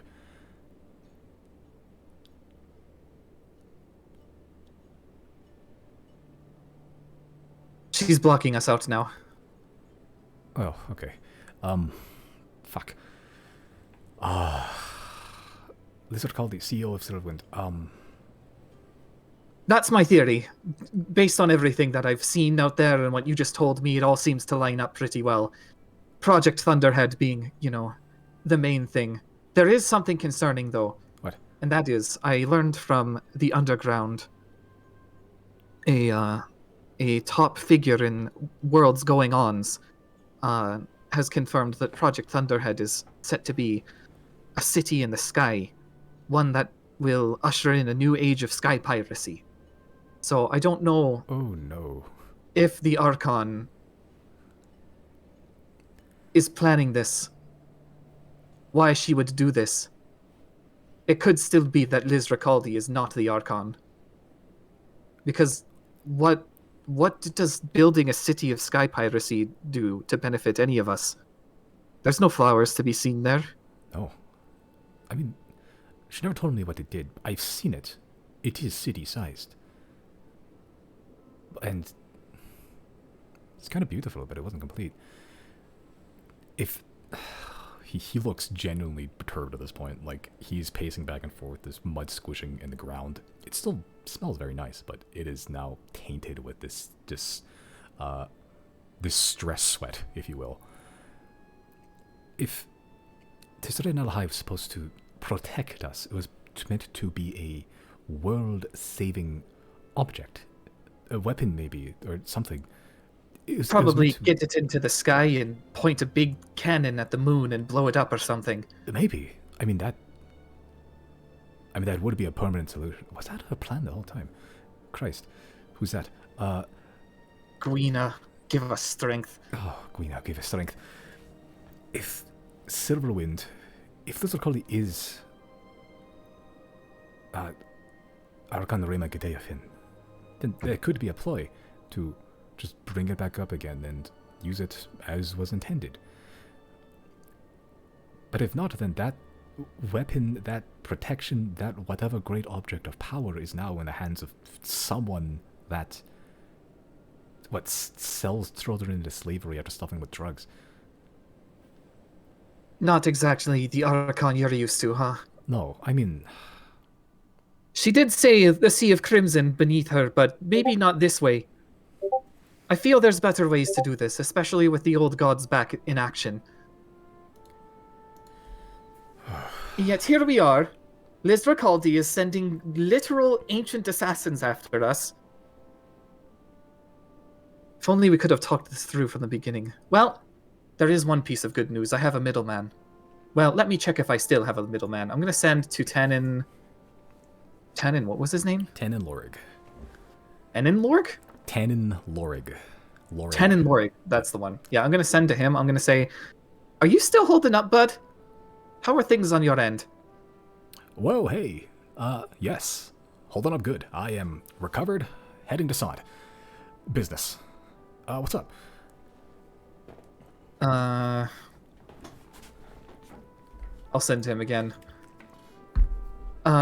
Just poking around into ancient business again. Think I found something out about your boss. At some point, I'm gonna want to meet her. I don't know how many things that was. I'll just send it anyway. I can try, but it's... She's kind of a busy person at the best of times. Conversations, business deals going on now. I can relay. Send again. It'll be a while before that. I'll contact you sometime within the next year or two. I have things I need to do. Okay, well, just let me know. I have connections, money, anything you need. Anything for the Zodiacs. He seems super stoked. Awesome. I'll turn to Yule and say, well, my middleman's still alive, so that's good. Okay. This is... Everything is coming to the surface, huh? Everything. Look, if this Thunderhead project is to straight Nalahai, either take control of it or destroy it. That's the plan. Frankly, it was better in the ground, I think, before they dug it up.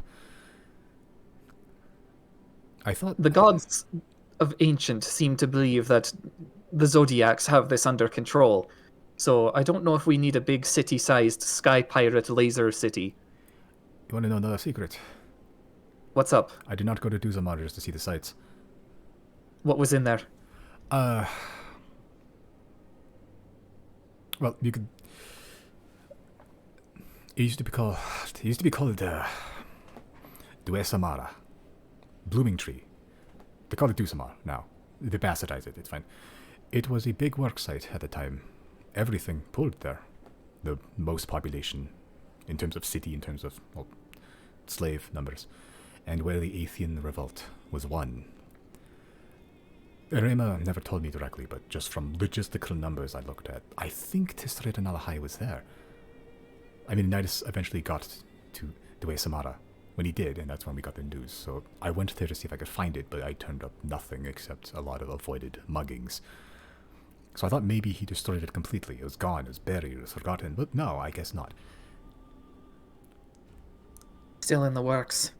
Apparently. And apparently my old boss is still alive. I mean, I figured. I really hope she's not this CEO lady. She's lived a long time. Longer than I have. I think she was alive when we said this Void Era.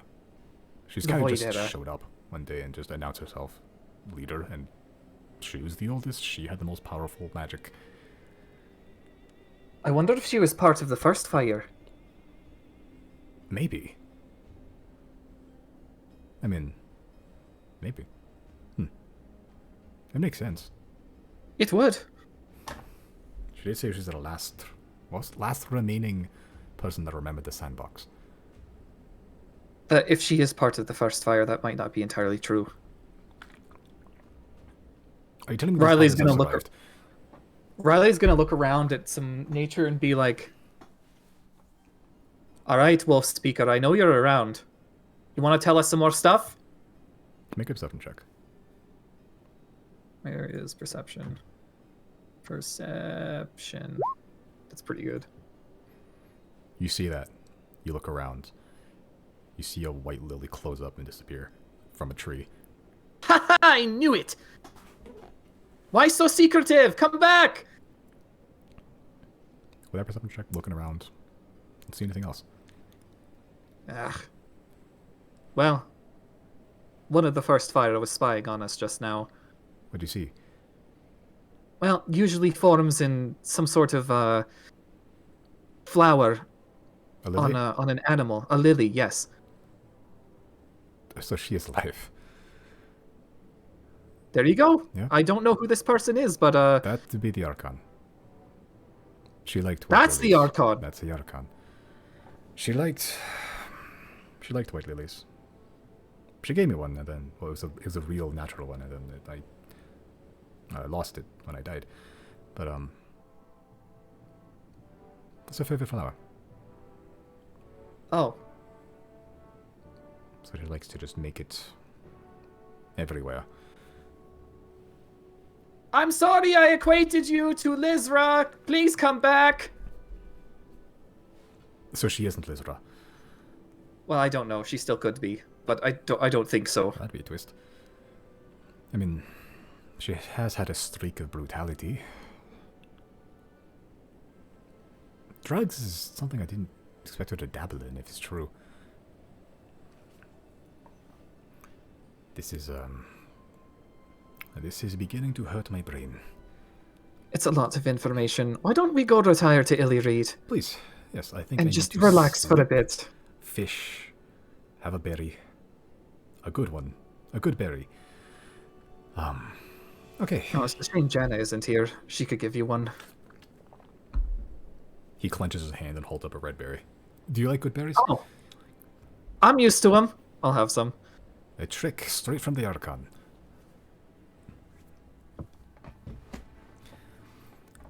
She taught me some of this. I'm not the biggest magic caster, but she taught me a little. Well, you are strong enough to take one of my lightning blasts head on. I've Stand been up right around. after. Look, Yeah, it's not my hearing first what I hear now, I'm not surprised. I've been around. I've fought. I've killed. Unfortunately. Yeah, so have I. I've been trying to get better at not doing that. It happens to the best and the worst of us. I mean, eventually, you go out in the wild society, out in the world long enough. Eventually, someone will end up dead, whether they deserved it or not.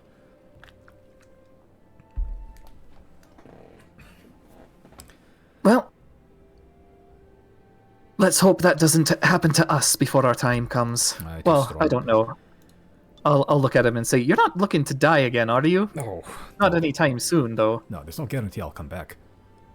I came back the one time. I don't know exactly why, what the circumstances behind it, but I came back. I don't know if that was before she did something to me or she came back and found my body. I don't know. Decades later. Well, we missed the chance to ask her. I'm sorry about that. I have a feeling that she left the throne room. Once Tissered Nalahai was gone, 700 years of just work and atrocity after atrocity and just the justification of it all to make it. After that was gone, she just left. Just wordlessly. I think she just wants to be left alone. Yeah, that seems to be likely, because, she seems to think we can't win. One of the times she approached us, bunch of animals with the lilies on them, said, "Give up. It's a fruitless effort." Yeah. I disagree. As do I, but I see where she's coming from. I mean, she watched her only hope of victory disintegrate because, well, of people. Honestly, she should place more faith in the Zodiacs. We've gotten out of tougher situations. Well, I can't dispute nor confirm, but I can attest to your capability, so I'll believe you. Well, homeward bound we are, and then, well, from there, now what? Well, I'd like to search the east for some anchors, see if we can find one. Or at least confirm the existence of there not being one. Silnia's trying to get their hands on this alien technology. Yeah. And we kind of entered a deal in exchange for my freedom. Okay. Yeah, you did say that. Anchors and Haura, I mean, there were a couple back then, but we were told to destroy them. All And of them. so you did? Yeah, so we did. Hmm. I'm not saying there's not any left out there. There's still plenty of jungles that have not seen eyes in centuries, but we scoured it pretty good. It's worth a look anyway. I agree. Once we're done with that, I think we should... Oh, well, I don't know. What do you want to do? Because I know what I want to do. Honestly, I kind of want to just... I was going to follow you around, to be honest, but... She's out of there somewhere, and now I'm concerned about Tissered and Alahai. So I might do my own part of digging on that. Split the workload while you have your own thing to do. I have new sticky little threads to nail down. Well, I wish I took an Atney Bell. I could give you a sending stone. Though I suppose I could always just cast. Yeah, you can do the brain thing, it's fine. Yeah, the brain thing is fine. And if you're close enough, I But can they're- just send an animal to you. Send an animal to me. Yeah, if they can't fly very far or walk, but if you're close enough, maybe I can telepathically communicate a message into an animal which will then try to find you. Ah, yes, you can do the brain thing with the animals, but not with me. That's funny. My power comes from nature, excuse me. I don't have the endorsement of a fish god. Yeah, well, at least you weren't hatched from an egg. At least you didn't die. Yeah, I probably died. Okay, now you've really one-upped me on everything. It was in a different dimension, and the guy brought me back right away, but not before vaporizing me into nothing. Okay. He pulls out like this rusted coin, like this little copper coin, sticks some gum on it, sticks it to your chest. Most interesting man in the world, Reilly the Kingfisher. I don't know. I think Chris is probably more interesting. You died. You By killed. merit of being insane. You died. You died. You win. You died. I think I died. I don't know. I wasn't there. Even better, it's ambiguous. It is a story. Being That dead. only you will ever believe, and the Zodiacs, because they were there. You know that's true. I mean, I can't exactly tell you when I just got revived as a child. It's 2 decades. 4 You got decades. revived as a child! I still have all my years on me. I'm still older than you. That's true. I was around for a while. I have to be, what, 200 in this body at least? 200, 300? It was a while. Oh, you're younger than you look.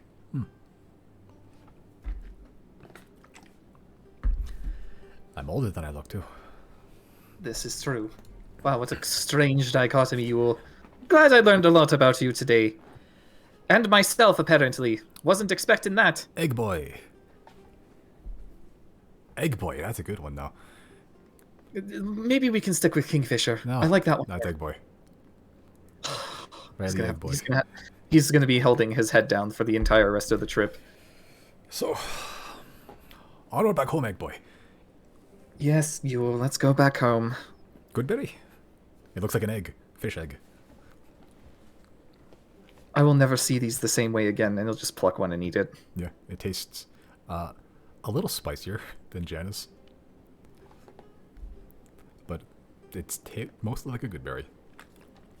As you head back to Illyreed, where you are both greeted with, like heroes. Fucking, you were there only like 2 days ago, but Yo wasn't. So a secondary feast shows up. They're still cleaning up from the last one, like literally 2 days ago, but there's a second one on the way. As just the whole somber, like strange conversations of the last like 30 minutes or so, hour or so of walking, just traveling, kind of gets washed away with just the warmth of Illyreed, of just your mother, or at least the woman that raised you, is still there, just smiling at it all, of just this tiny little village. It can't be more than 36 people big, and it's, despite how small it is, despite how cold it can get at night, it's still the warmest place you've known.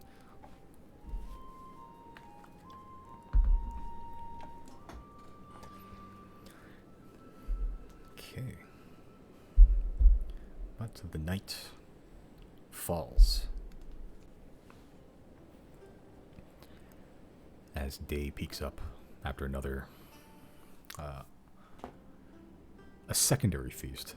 A little less berries this time, a little less food, but it's still a rampant and feverish gathering of a bunch of everything, of all these wood, plants, berries, fish, just hunted animals, but not as many mouths to feed this time. Oh, 2 less, but is there anything you'd like to accomplish whilst in the village, during or after? I'll just go up to Averon and be like, Mumsy, thanks for being me Mumsy. I don't know why you're thanking me.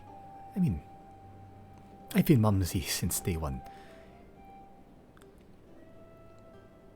He'll just pat her on the back and say, yep.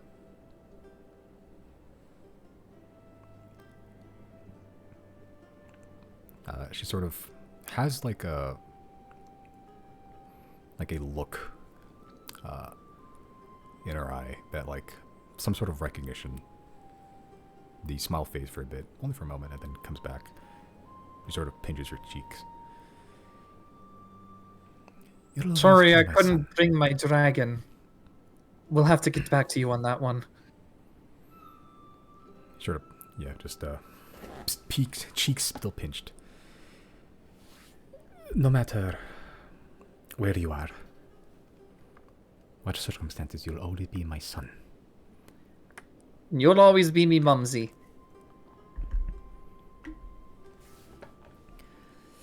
Are you heading out again?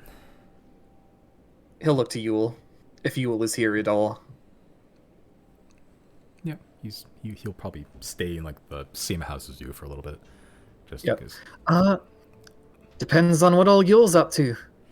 Are we heading out right away, or do you want a few more days of respite?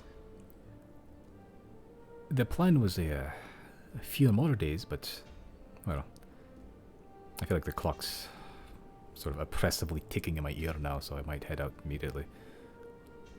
Well, you heard the man. I'm gonna be following him for a small bit.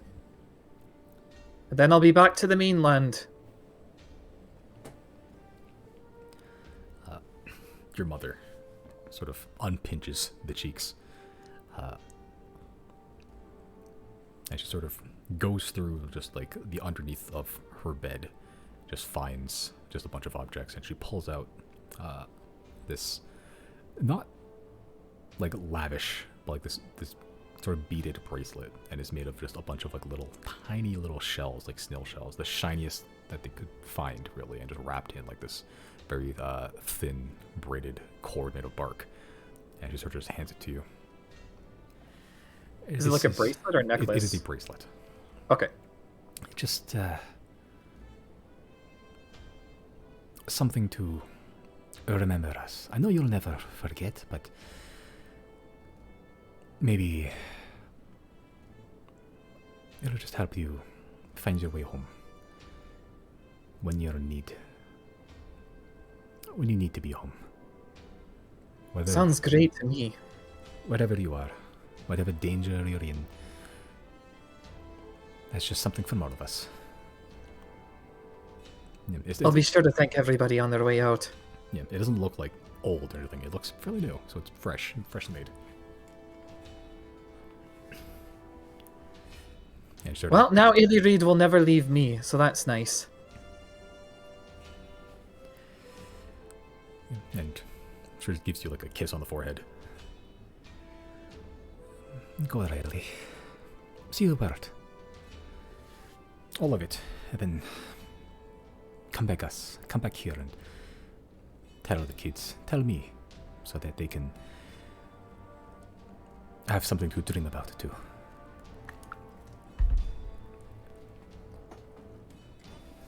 Well, when I'm done saving the world, I won't have to tell anyone, because we'll just go see it for ourselves. A little field trip then. Well, don't take too long. 10 years maximum, okay? Well, he'll look at his non-existent... No, actually, he'll look at his actual watch and be like, watch. yeah, I'm thinking it's probably going to be sooner than that. We'll see, though. I'll keep in touch like always. Thank you, my boy. And she sort of just gives you one hug. And obviously, he hugs back. And just lets you on your way. And child's leaving the nest again, and like 10 years is like a blink of an eye for some of these people. Yeah, and a few short days in between, it's like, no! Yeah, like 3 Only a few days? That was like a snap of the fingers. Yeah. It's like you never left. 3 years after you came back. It was like, you're past curfew, young man. Yeah, exactly. Yeah, Yol sort of looks to you. Right, so I don't suppose you have a way of getting out of here other than just walking, or? Do I? I don't think I do. I mean, I can teleport us at about 500 feet every few steps, or every few days, or every day. If you can find a magician or a wizard or something, we can teleport to our dragon. But aside from that, I'm afraid all the convenient forms of transportation have left without me. left without me. No worries. Not a... It's not a bad thing, honestly. All the interesting things are on the ground. Well, Tet's cat.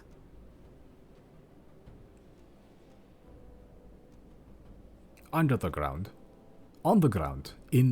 Within or on the ground. On, but also within, not excluding within the ground. Well, there was that one time I found a fish in the sky. He's teasing him now. Do you want another medal? I can make another medal. By all means! World's most interesting kingfisher. People little silver coin this time. There goes second place. Any other stories where you get gold? There was that one time I killed a dragon. You pulled out a gold coin. Alright. I joke. It wasn't me. Chris landed the final blow. He killed the dragon. I mean, you were there. You helped. That's true. I'd say close enough. Alright. I'm gonna need a new suit for all these coins. Oh yeah, it's the gum's not gonna come off anytime soon. It'll tear the color These right gum, off. anyway. This is very strange. It's like some sort of sticky I got it contraption. From, yeah, I got it from sap. Make it. It's like glue, you know? Oh, it's like glue. Oh, interesting. Yeah, some trees around here you can peel off the bark and there's like a sticky sap underneath and just gum. It's gum.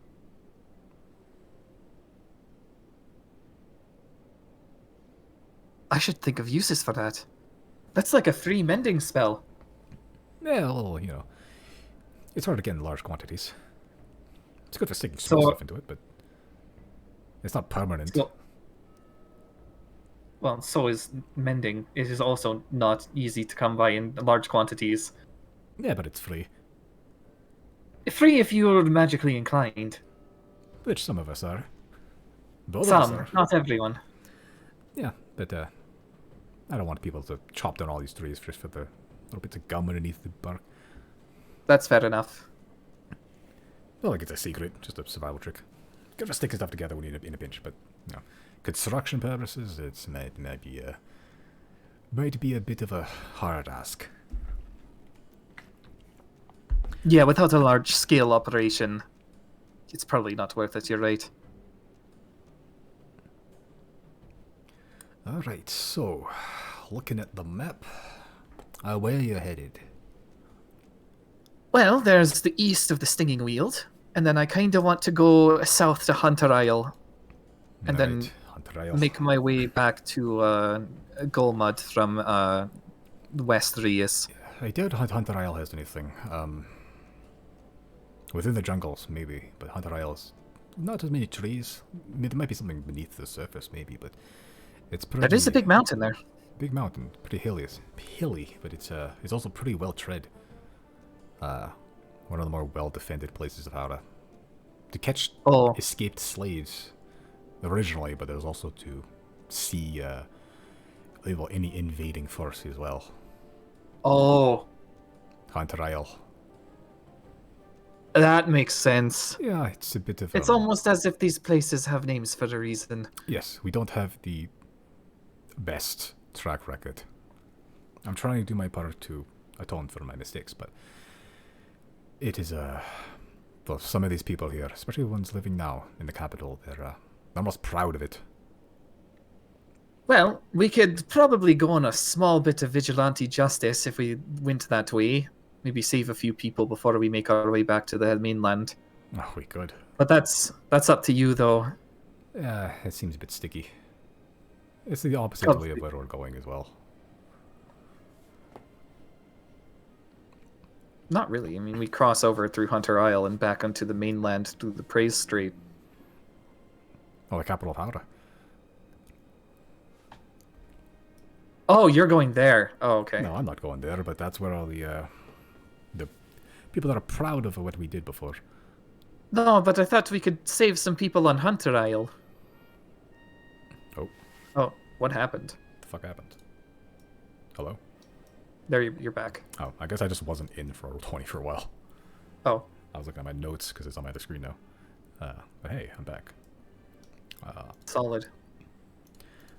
Not many slaves on Hunter Isle. I mean, there's people There's escaped slaves, maybe. Uh, there's a lot of people looking for them. It's not even though the empire fell a while ago, uh, yeah, the slavery is still around. It's a lot smaller scale, localized these days, but they still try to leave, and frankly, I don't blame them.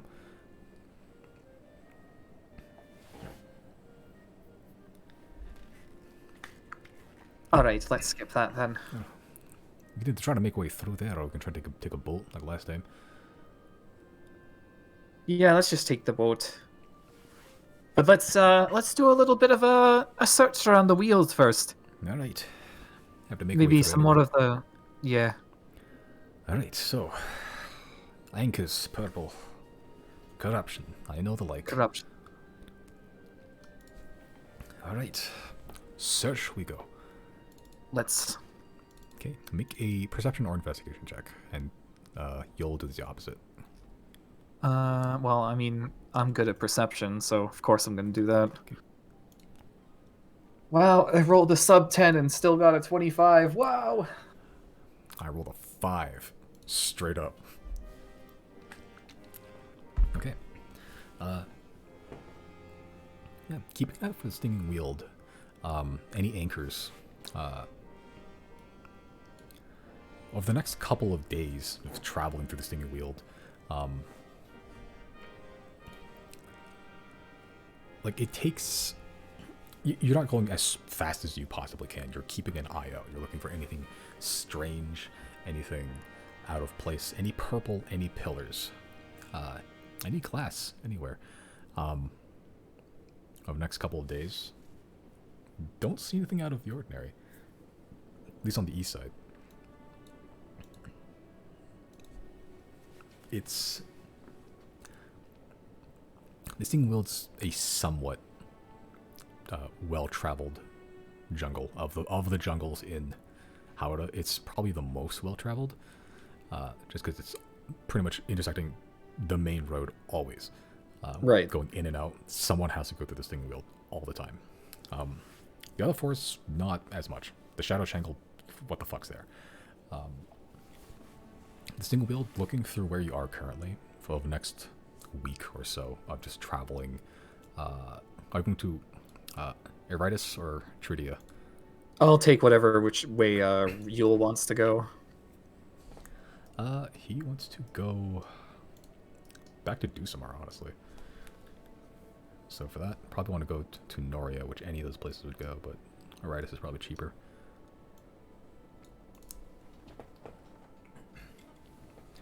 Yeah, just making your way through. Keeping an eye out. You don't see much, but you do see giant stinging insects. Huge swarms of them. Way bigger than the ones you've actually contended with so far. Like, these are actually clouds. Like, cloud-sized insects. And we have 2 magic users here to get the fuck out. Yeah, we're not going to be bothered by them. Yeah, so, like, you have a good amount of stuff already, but it's like, it is literal, probably multi-millions of these insects in huge fucking swarms. Like it's probably close to like several hundred feet in just diameter, straight up. Like, it's a lot of fucking insects. I feel bad for the normal people who have to go through here. Yeah, I mean, these huge swarms they're kind of an oddity, but they're not uncommon. I was running from one a couple of weeks ago, to be honest. I saw that happen on the Scrying Oh Orb. yeah, you can do that now. It's terrifying, honestly. But you know, they're part of the ecosystem. Things feed on them. They feed on things. And then yeah, you can see a bunch of like this huge flock of birds, not as numerous, but like almost as like wide as like the clouds themselves, just swooping in from above and taking bites. You see a lot of animals on the ground not bothered. Some of them are just like these giant armored, like almost like cow-looking things, like armadillos almost, and they're just not bothered by them, and just part of the forest. But you, with your magic, with your new lightning, even just protecting yourself and like all your huts and stuff, you can bypass them fairly easy. Eventually make it to Eritis, and it's not a huge city, but it is a fairly large town. It is mostly made of stone. and is probably one of the only cities in Haura to be made primarily of stone. But it is accentuated with a lot of wood as well, if just for decoration. Some of it for support, but a lot of the architecture has a lot of these curved, sloping, beautiful, like steeples and roofs and stuff. Everything has some sort of like Bezier curve to it. Like compared to these straight, narrow stuff of like Tetskat or even the mainland, this is exotic looking. But you've seen buildings like this before in Tridia. And it's still primarily made of stone, and there's a big wall around it as well. It looks like some sort of castle town. Like, it looks well defended. And on the way there, you can see a good number of merchants, travelers, just road goers going in and out of the city. The gate's not an issue. They're not really checking your stuff as the way in, maybe on the way out, but I don't have a map I don't yet. see any wanted posters of Reilly around, or around. the Zodiac. No wanted posters. Oh, Yeah. word hasn't reached this far yet, I suppose. Oh, if it's the arbiter that put it out, I doubt it'll come here anyway. How does kind of not removed from the world ecosystem? They're just kind of kept out of the loop these days. They like to keep themselves. What Horans do? Howdens? Howdens. Yeah, so they wouldn't care about what's going on in Rias or whatever. No. Okay. So Howda, Well, probably safe. That's great news for me. That means I only gotta sneak off on the way out. And if we're going to Golmud, I mean, I'm safe there anyway.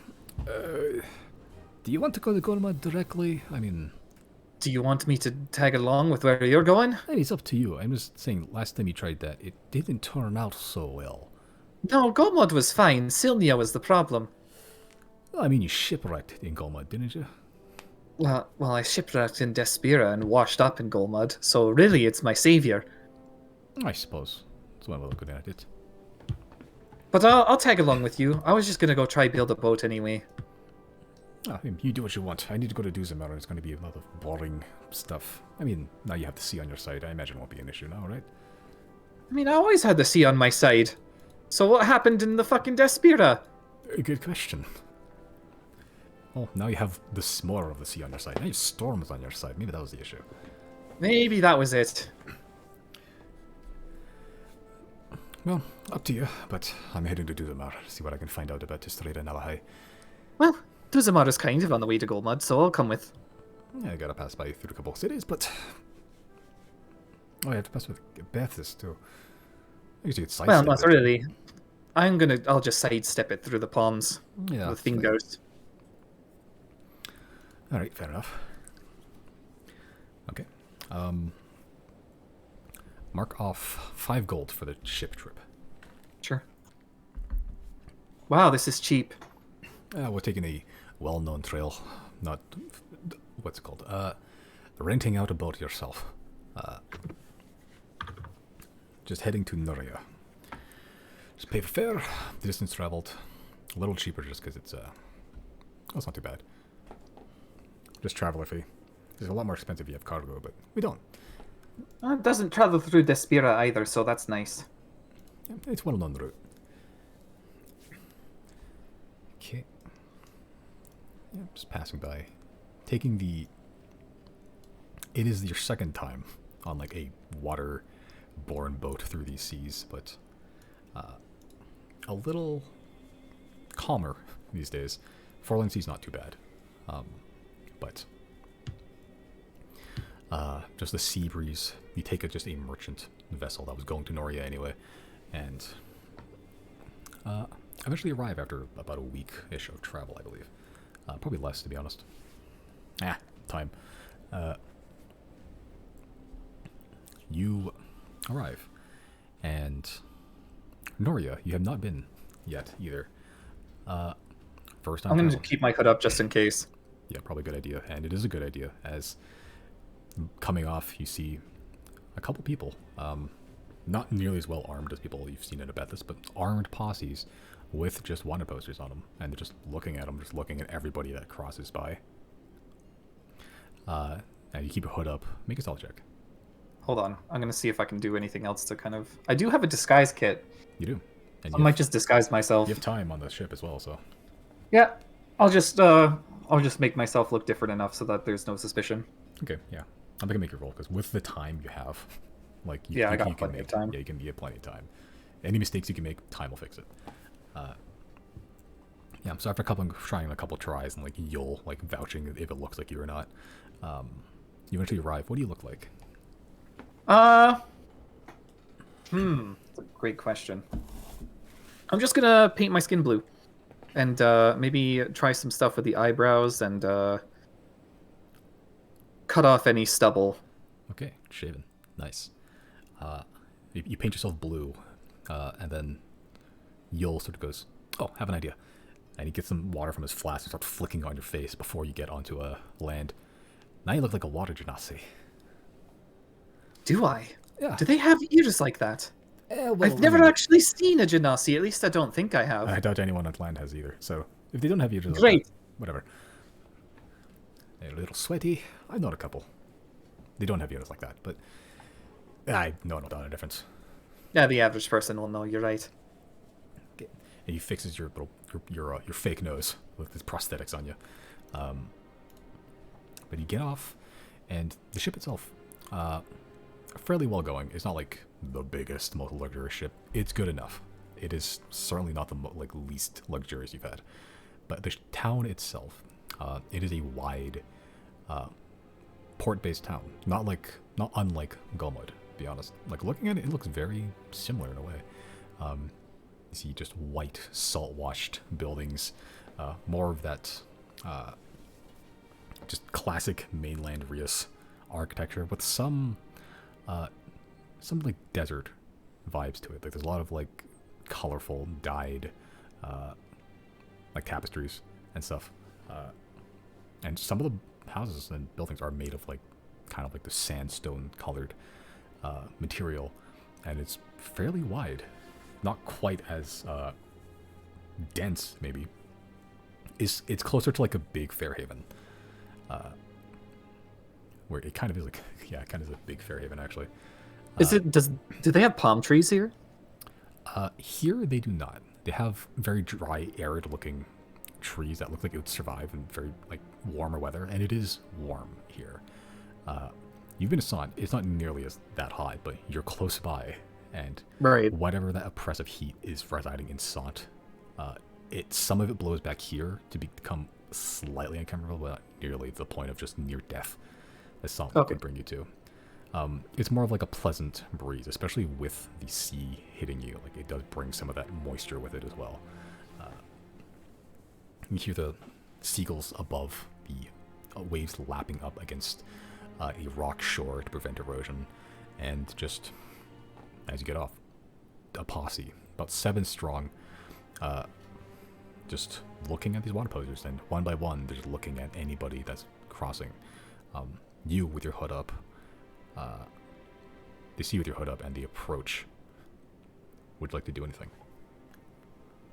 He'll like clear his throat and try and get out his best accent, like, "Gentlemen, is there something I can help you with?" Okay. I am the last one. Make a deception check with advantage. This guy's kit and everything. Deception. Where is... Oh, yeah, it's alphabetical. Not good.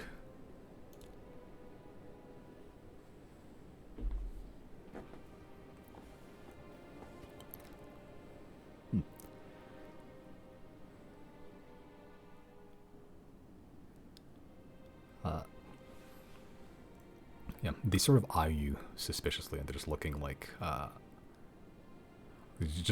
oddly at you, and like they're sort of discussing themselves, like, "Does it look like him?" It's like, and then it looks like they're about to reach for your face. Yul sort of steps in and just goes, "Whoa, hey, hands off the star. He's going to perform there. You don't want any trouble, do you?" Ooh, do you know how much work it takes to keep this face fabulous? Exactly. Just put on the makeup just now. Look, beautiful, perfect. And you don't want to do a sort of conversation with him either. He needs to keep his voice pristine.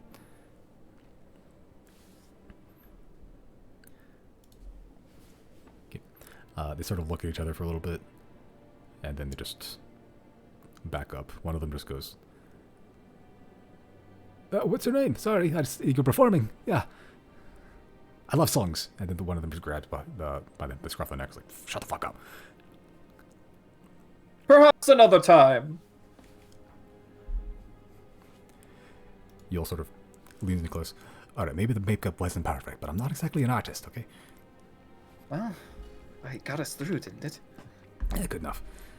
Right. Yeah. Out of town. Do some more. Straight through unless you want to make a stop anywhere. I'd love to fish here, but we've got more important things to do. Yeah. I'm kind of curious what the fish... sidetrack. Never mind. Yeah, no, let's keep our focus. The fingers are right there. We can go after Dusamar. Oh, that's true. I can speak with Gwina now that you've purified it or whatever. Okay, but making your way through. Just keeping an eye out. It is a wide town. There's also a lot of temples. A lot of like small temples, a lot of worship areas. There's a lot of shrines erected around as well. Even a town center where there's like a big fountain. It is 10 beautifully immaculate carved what's it called, reliefs, like these like anatomically correct images of the 10 pretty much around in a circle around the top, from which the center of it is sprouting like this huge spout of water. And you see people in robes ready to like just pray. Some of them are praying on their hands and knees, and they're just sat around. There's a huge Hall of the 10 here too. Like a lot of other cities had one. I bet this has the biggest one, but this is somewhere between Great Hall of the 10 and normal Hall of the 10. It's definitely sizable. You gather this is probably a very religious town. And you see a lot I'll of... turn to Yule and I'll be like, so you were around back when the 10 first kind of rose to prominence. What was that? What happened back then? Oh, that is, You want to know another secret? Yes, I love secrets. The 10 was, well, I don't think it's a fantasy, a little theory anymore, but because it's, I guess they're real? They got willed into reality. Yeah. I didn't understand it then, but that was not the Arenagadeifin's things. Was that... But she told me that she didn't trust... I asked why she made a new pantheon, like a new set of gods, and told everyone to spread it. And she told me that the old gods couldn't be trusted, so she made new ones. And I thought that was a weird thing to do, but they got willed into existence. Yeah, that's how godhood works, apparently. Right, so now, whatever lie that Arenagraven told them to spread about these 10 gods, they're perfect, they work together, they are everything that you need to think about and know about in terms of religion, it took hold. Now, it's everywhere, now they're real. So I guess... So it was the Archon's design. That explains where they came from. Yeah. I think it also explains why. If she distrusts the old gods, then it makes sense that, you know, she's monitoring us, making sure we're not fucking up, telling us to give up. She's abandoned that plan. Maybe the 10 is her new plan. I don't know if she has a plan. I mean, the plan was to stay in El High. But then that got fucked up. Well, apparently. I'm gonna go see myself. I didn't look hard enough last time, so I'm not gonna make that mistake now. Well, you got a second pair of eyes working for you now, so if there is something there, we'll find it. Alright. Passing straight through. No walls. But there is a guard presence, and even a lot of the guards here kind of have a similar vibe. You're not sure if they are, but they have a similar vibe to some of the Pure Soul Dogma members you've seen. A lot of yellow, like your breastplate. Some of them have like a Star of Elen on the 9-pointed star on it. But they don't bother you, they don't assail you.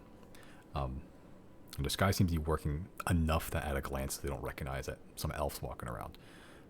except Yul, but he doesn't look like you. So Right. he does get some strange looks, just like to make sure that is he that guy, but different facial structure. Even with the even with like cut hair, he doesn't look like you. Pass by, unafraid. Okay. All right, and I don't know where Jenna is currently. It's been a few weeks anyway. It's been, yeah, definitely a few weeks, especially on the road. And we can assume you've even been assailed on the road, but you're so powerful that they're just a joke at this point. It's like, hands up in the air! You really don't want to do this. And then just 10 swipe rounds of my of sword and they're 10d10 gone. damage. Yeah. Yeah. I'm also going to send to the Zodiac group chat at some point. So I found some stuff out about that Lily wolf talking person. It turns out, old monarch of Hora. Okay. And then they can just receive that message in their session. Okay. Hold on, let me write that down.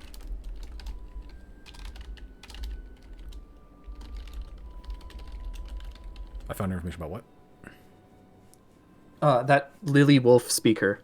Oh, Lily Wolf speaker, Monarch of Hara. Turns out, old monarch of Hora. Hora? Howra. Hara.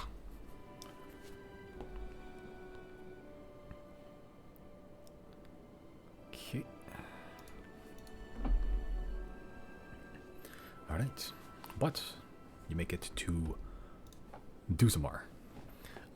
Westfield is drier for sure than the rest of, pretty much the rest of the mainland you've traveled this far, except maybe Vospa. You've been to Vospa once, right? Yeah, I believe so. Once. Once, yeah. Vospa would be more like the tropical side. That's where like palm trees and shit would be. Okay, so he has seen palm trees. Yeah, Okay. seen palm trees, yes. He would not be surprised by their existence. All right. Yeah, but that's where like coconuts and bananas and mangoes and stuff grow. That's kind of their main thing, actually. Is just exotic fruits, like smuggled out of Narset, more or less. But you make it to Duzamar, and what a shithole. It is a mountainous town. It is kind of built on the cold climb trail, which is already kind of a rocky, just a rocky climb anyway. And it's kind of like this cliff town. It's fairly spacious. It's not a small town by any means, but it is. It looks like it's seen better days. Mostly stone. Oh Jesus, my stomach.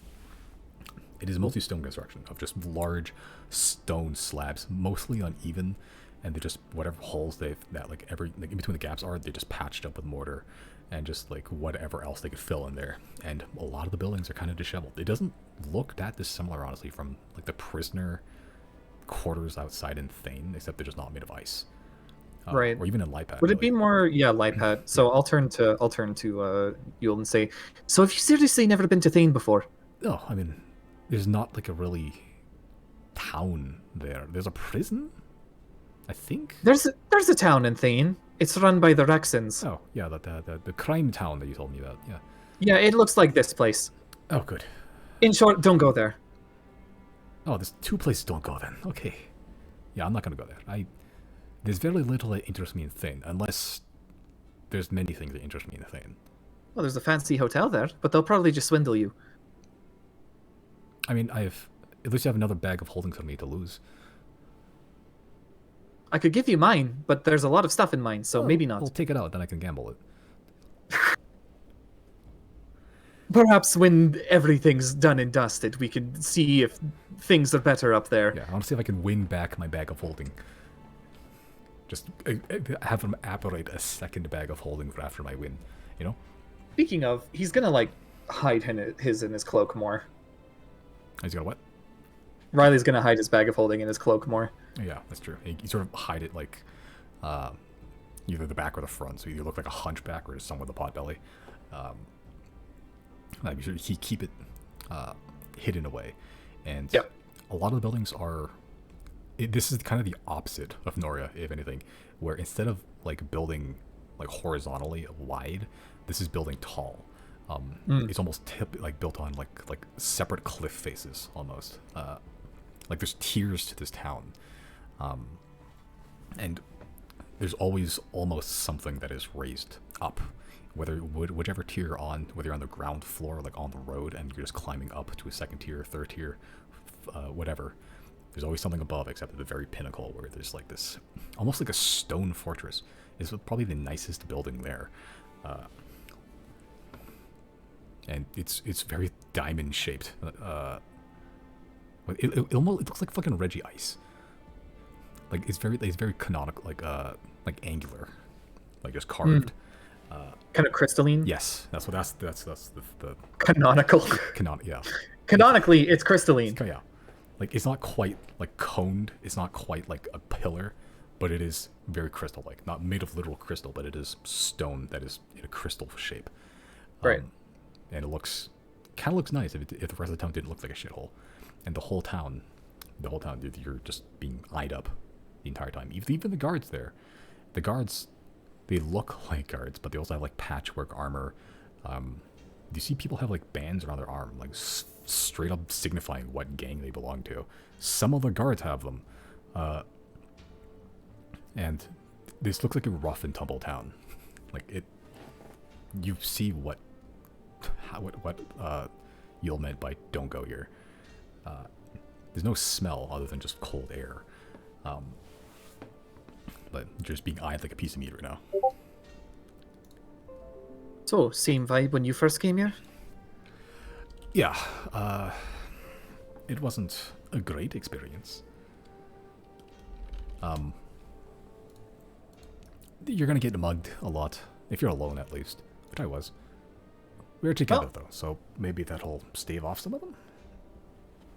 We're also armed. That's true. I mean, that didn't stop them before, but I can stab people. I did stab people. I can electrocute them. That's true. That would be funny. Yeah, I mean, I wouldn't, I don't know what happens if you make a big deal here. I'd imagine nothing good. Probably not. But I wouldn't be the one to start it. Well, I just hope we get left alone. So, I'm gonna poke around here. Are you gonna continue on the road, or are you going to help me out here for a little bit? I don't know what I'm else. gonna help you wherever you're going, mate. Alright. As long as we're in Duzamar, I'll be with you. Okay, well, I don't want to keep you from what you're doing, but I don't know what I'm doing, to be honest.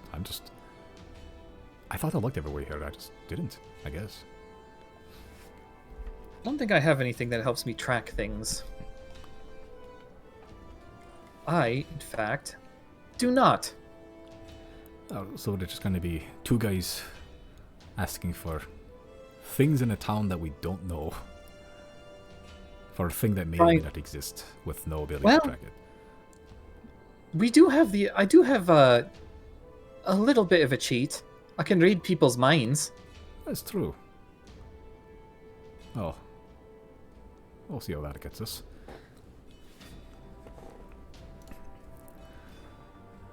Okay, gonna read people's minds. I'm gonna look for elves, specifically. Fancy-looking elves, and I'm gonna read their minds. Okay. There's a couple, not a whole lot. Elf is one thing, fancy is another. There's elves and there's fancy people. Fancy elves is kind of it's a very small Venn diagram, but you find a couple. You read a couple of their thoughts, and most of them revolve around the inner workings of like whatever crime syndicate they're a part of, and just like day-to-day stuff. Just like what is the lowest, like what is the like easiest threat I can do to make money right now? And if I go deeper, it's more of the same pretty much. Like these are just like commoners. They're not like able to resist your stuff currently, but like I say commoners, they're still fancy. They're still fancy, but like they're not like a magic user or like a famous person that's able to resist mind effects. Right. But you spend the next couple of hours just looking around, reading a lot of thoughts as well, and on the surface level, it's hard to find anything currently. And going deeper doesn't help either, hey? No, not for the people just on the street, at least. Okay, well, we're not going to find out anything yet. We're going to have to go somewhere a little bit more specific. Shit. Yeah. I don't know the Maybe town. something... Maybe there's something underground? Maybe. I mean, like, it was built on a cliff face. So maybe inside the mountain. Maybe. I mean, it was here. The buildings where it was this. It was This a lot whole of city was. It was kind of like a workplace, like a factory almost. It was just like these tiered places was one to help with construction and just like putting together parts, and two for also people to live in. And just to make it easier to go from like the top to the bottom. And just see whatever it was. And I saw it. It was built into the mountain. It's gone. I thought it was gone. I thought it was destroyed. Well, let's go directly to the place where you last saw it then. Oh boy, okay. As you begin to climb up the tiers, just switchbacking back and forth. As you get closer to the top, the tiers begin to get smaller. As the distance between them gets smaller, it's almost like a pyramid. It's quite literally a pyramid scheme of a city. As you get to like around the last 3 tiers, you get stopped by fairly well-armed guards. Big, burly, and heavily armored even, like with fancy plate armor. And there's a big gate blocking the last 3 tiers. Well, you ever been up there? No, I've tried. I don't have the tools. And frankly, I don't really want to piss off everybody in the town if I did. About how far up is it? From where you are, a couple 100 feet. That's it? I could get us up there. Do you want to go? Oh boy, breaking into town. I should know out of game, I don't have anything planned for this. Oh, okay. But hey, I'm not going to stop you. I did not make Well, what is- anymore. What does Yule say? I mean, we could start up shit, but We could also go invisible before we do could. anything. You're also wanted currently, right now. That's true. That would get me put on more shit lists, but... Well, I don't know.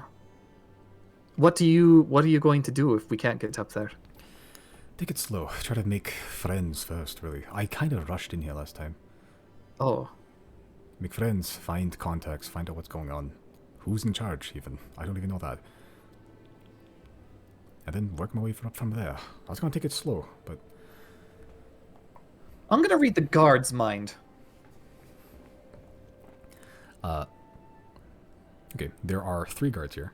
There's one on the right, and the middle, left. The one on the right is thinking of all the ways that he could kill you right now. Like all Deeper? He's thinking of all the ways you can kill you right now, and also all of the scenarios that may or may not play out. Like, what happens if you jump to the right? He's going to sweep out from the left, counter to the left again, circle around you and throw you off the cliff. If you go to the left, he's going to grab you by your face and smash you into it and then break your kneecaps. Like, he's going through every possible scenario of what to do if you attacked right now and how to kill you. And then the other 2? One is bored out of his mind, like entirely thinking of something else entirely, and the other one is thinking if he's been caught fucking someone's sister. Yeah, this is a deeply unpleasant crowd. Yeah, the guy on the right is taking his job very seriously. The other 2 not so much. The other 2 don't seem super interested in doing anything.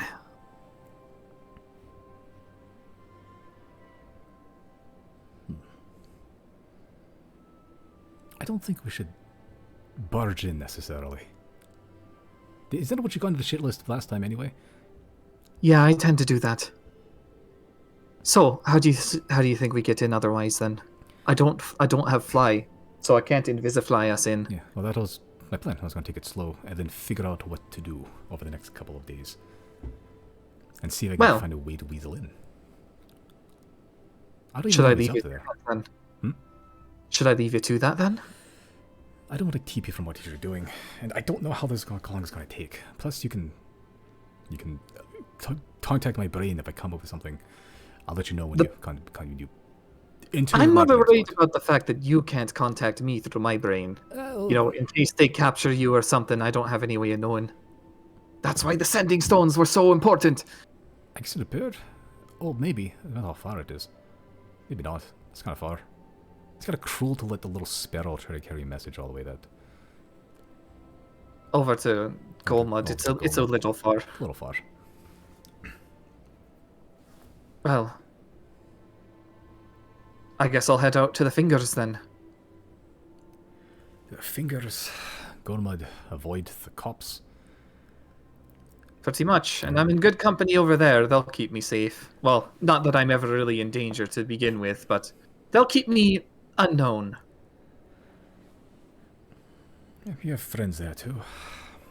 Making That's the friends point. out of my crowd. My boy's growing up. My egg boy. That's Kingfisher to you. Egg boy. Boy egg. All right, Jewel. Alright, I'm gonna start at the tavern. Everyone is happier when they're drunk. Or angrier, but they tend to get sorted out pretty quick, I imagine, here. I just get sad when I'm drunk. You drink? I didn't know that. Oh, I've had a few pints, and well, it's mostly to cope. Probably not the best coping method. No, sick of fishing. You like that. Yep. Do something happy. I learned me lesson. Yeah, and you've learned a lot of things the last couple of weeks. I've learned a lot of things. Well, I hope you learn more in your time here, and it hopefully doesn't get you in shit. I don't think so. I'm good at weaseling my way out. I have tricks. I can stab people. I've been around for 900 years. A couple more days and this won't kill me. Well, you know a lot where I'll be if you need to find a refuge. I do. And I'm not wanted, so I can travel more freely. Yeah, it's not like word of criminal activity in Dusamar is gonna get sent out otherwise. This place is rife with crime, so we'll see. I doubt your wanted post is here. I don't think I saw any up here, so I don't think I it's didn't here. see any either. Yeah, I probably don't. Unless they're looking for a reward and they took it all. Maybe somebody disguised themselves as Reilly and turned them in. Who knows? That's a good dream, Reilly. You keep dreaming. I'll see what happens when I get to Goldmud. I know I'm taking those posters down if they're still up. Alright. So, I believe this is where we part. You have your goals, I have mine. I'll keep you updated on my end. And I'll try to keep myself updated on my end as well. And then when my boat's finished, we can have a nice little fishing trip out in the bay. I haven't been too far out in the ocean myself, so that'd be nice. I guess we did just travel on a ship, but I've fished out there. Yeah, these guys still stood at the front gates, the one that was competent in killing you. Fuck off! With gusto! Okay. Alright. Riley's gonna make a show of it. He's gonna like go in for a handshake with Yule. Right. And then you'll Then he what? what were you gonna say? No, what were you gonna say? You take your hands. Okay. And firm handshake. Then he'll pat him on the back and say, "Yeah, best of luck." And then Riley will literally, we're on like a lift, right? You're on like a sort of like like a gently inclining ramp. That sort of like switchbacks. Yeah. All right. Well, then in that case, I'm just gonna tumbling fool and fucking slide down it. Just down the ramp. Yeah. Yeah. As you shake hands, give him like a fucking like a bro bump. And you start cartwheeling down the fucking ramps. It is like it's like a bunch of switchbacks. You can absolutely do that as you just begin to just cartwheel down, roll, it looks like you're about to brain yourself on the floor, but you gently get to the bottom and just roll all the way down the levels, and you see Yule just like, you can see him mentally high-fiving himself for like, yeah, I helped with this. Yeah. All right, I'll get my way out of Dusamar and watch my back very intently in case somebody tries to fucking mug me on my way out. Yeah, and you can see there's a couple people definitely just eyeing you up. But with your speed as the natural wood elf, and also your cartwheeling with dashing as well, they cannot keep up. And no one's gonna start just randomly take a pot shot at you in the middle of the street. Excellent. Okay, are you taking the cold climb trail, or are you gonna cut through the fingers? I'm gonna cut through the fingers. Okay. Parting with best friend and possible progenitor, Yule, managed to cut through the fingers. And just going through, you purify this place. A lot of the rivers are still running. There's one river in particular that's still running in reverse. And tasting it, it's still salt water. It is the middle finger, I think. The one that all the weirdness was coming from, the one that was connected to the palm itself, the one where we fought the giant shark in.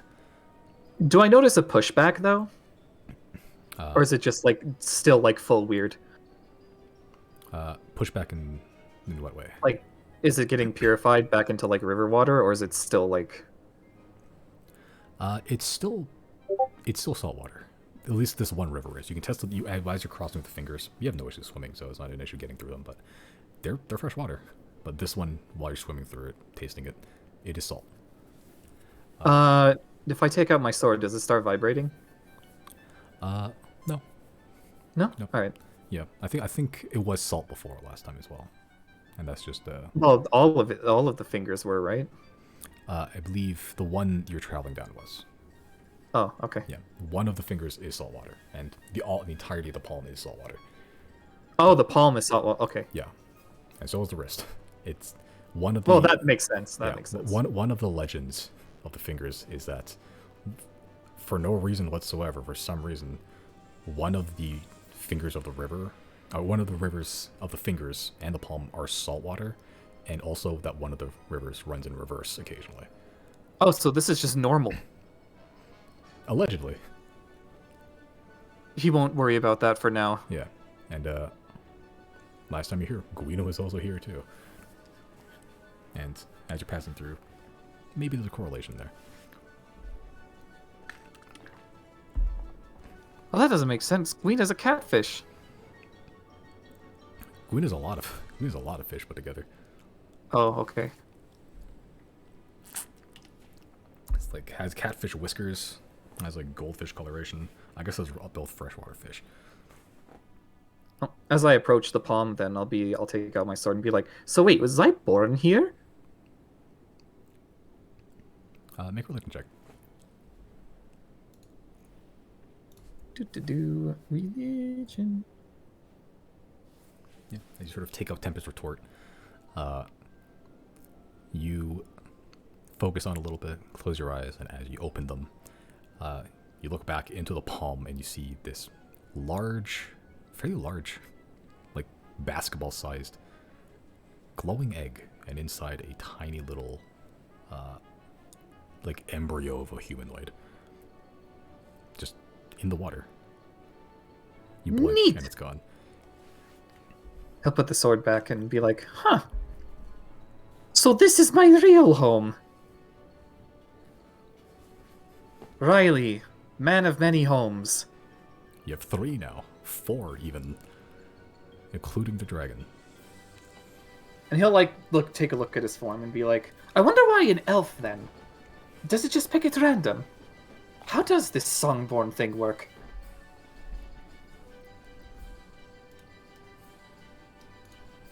Don't get a response beyond that or anything. Fine. Not expecting one. He's more like questioning himself. Yeah. And with those thoughts, you begin to ponder them a little bit more as you're sort of passing by the palm. Would you like to do any fishing on the way here? Absolutely. Make a fishing check. Big number. That's a big number. Uh, yeah, you catch a whole shark. Oh, Not like a great white, but it is a shark. It is freshwater, and it's almost humorous in a way that it's clearly not a normal fish, but you pull that out of the same like pond that you killed a giant floating shark in, and now you just pulled out another shark, but this time it's like almost like not emaciated, but it's like almost like an old memory of that old shark. right. It is Ah. recontextualized as like here's a cute little shark. Oh, it's nice to see that the sharks in this place are back to fucking normal. Yeah, it's a sizable shark. If you stood it up from like tip to tail, it's like a little under your height.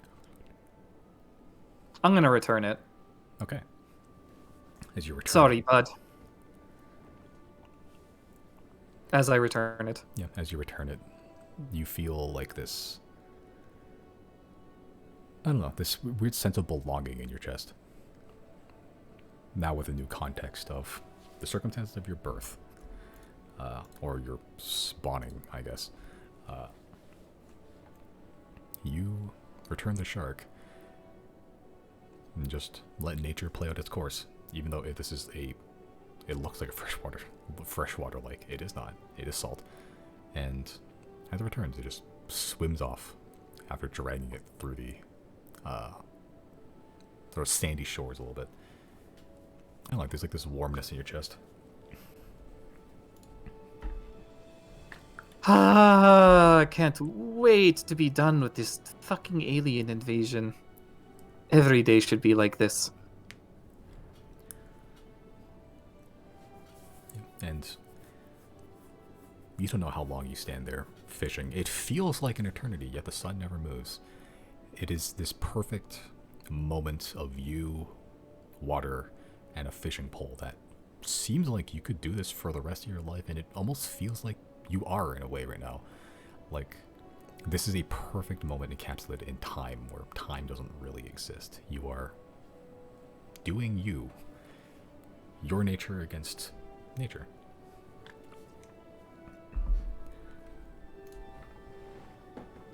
But eventually, despite the eternity that it feels like you spent gleefully fishing in possibly your birth pond, I guess, and just this close to the site of where Guina was potentially seen doing what you love, fishing. Eventually the sun does begin to set, that you notice. Well, better get to go, Mud. That ship's not gonna build itself. Okay. Yeah, spending the night at the palm within the fingers, the wooded glove forest. It was dangerous last time you were here, and even without the weird corruption, the taint that was here before, it still could be dangerous, and the whole time it is nothing but serene and peaceful. Even at night, even without any fires, it is still warm. Even without any blankets, it's still warm. And even when it gets too hot in the sun, it is cool.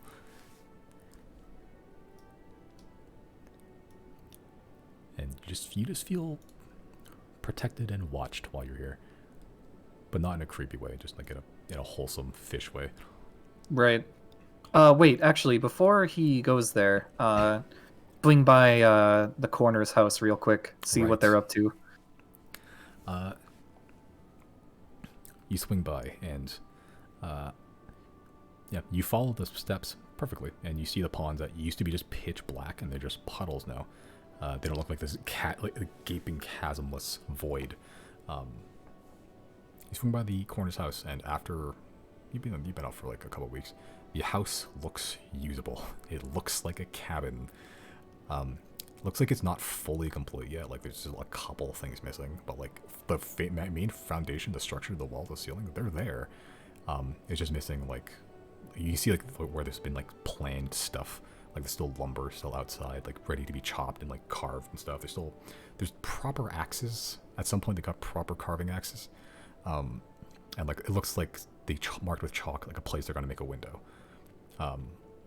But functionally, it is a house that looks livable. Guess I'll rap on their chamber door then. Yeah, there is a door, and it's rough, but it is well made. It is not a loose collection of planks like it was last time. It is about noon this time, and you knock on the door, and you open it up. It is a blue dragonborn with a bucket on his head. Oh, hello, Reilly. Gary, it's been not so long this time. Hello. No, not long. No. Hi, you are back. Hello. Friend. For now. He And he'll just he just Yeah, holds go out on. like gives you a big hug. Yay. He'll hug back, why not? Oh, why are you here so soon? I thought I'm in the area. you were. Where is other friends? They are I have no idea. I haven't heard back from them yet. You split up? For now. Zodiac's gone. For now. I'm sorry. No, this is good. Good. We have many things to do. But you don't do together. We'll be back together. Oh, good. Eventually. I thought maybe gone forever. No. I can talk to them right now. But I'll leave them alone. They're Tell probably them busy. Gary says hi. I will. Okay, yeah, I'll do that much. I'll go on the rock and say, "Hey, Gary says hi." Ask them to have kiwis. Do you guys have kiwis? He wants kiwis. Done. Thank you. Did you want to talk, Merrick? Does Merrick want to talk to me? Maybe. Merrick grumpy all the time. Yeah, that's why I'm asking. Merrick! And he just shouts back. Merrick's just been... You can see Merrick, he stood there just watching the whole thing. Like, he's not hiding. And he sort of just grumbles, gets up. Hi. Hi, Merrick. I can make this visit brief if you're not interested in socializing. He sort of just opens the door wider and just motions on it if you want to come in. I'll step in. Water. Great. Water? I'll have water. Tea. Either or works for me. Water. And then he'll take out some fish and be like, get some dinner in tonight. He sort of looks over the fish, just not from a distance. He pours some water into a wood carved cup, smooth and sanded, and he sort of hands it to you. Fire's over there. Perfect. Thank you. As you begin to just roast up. It's not like less of a kitchen, more just like a contained fire pit. And like it's warm. There's like a chimney and everything. It is ventilated. It is well designed. And Merrick's sort of just watching you. Well, I was just in Illyreed, but I already feel back at home again. Well, one of my homes, anyway. It's not your house. Feels like it. For now. Worry not. I will not be treating it as such. I was just in the area. You're welcome whenever you want. Oh, that's comforting. Thank you. So it brings you by. Well, we were up to some more Zodiac bullshit, like we always are. Mm-hmm. And it didn't end so well this time. So, after getting out of the shit, we decided probably best to go incognito for a little. So I went back home to my hometown, figured out some stuff from my friend who is a lot more worldly known than I expected of him. He's been obfuscating stupidity this whole time. So I learned some world secrets again. Man, just a lot of stuff. And he had some business that he wanted to attend to in Dusimar. So we went there, and we couldn't find anything on surface level. He decided to infiltrate and try and figure out stuff on his own. I'm headed back to Golmud. I want to build a boat.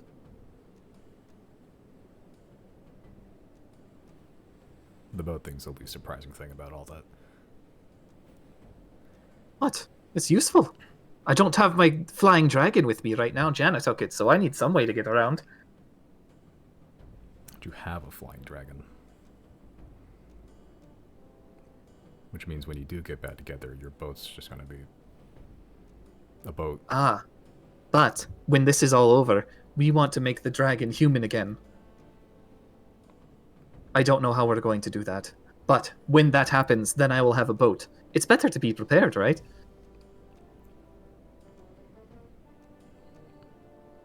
You have a crew? No. You're gonna need a crew. I am going to need a crew. I don't think... Yeah, Merrick didn't go to Goldman, but... yeah, he sort of just goes... I don't know much about Goldwood, but they need to be someone that can sail long distances. You need several positions, trustworthy ones. They need to be paid. You need quartermasters, captains, bosuns, gunners if you have them. Chris can fill the gunner role at least. But if you're with Chris, you're gonna have the dragon, which again, this is about redundant. But then when we get rid of the dragon and make the dragon human again, then we will have the boat. Wasn't the dragon and Chris can be the gunner. That's not pretty. You know what we did, right? Did you kill a dragon?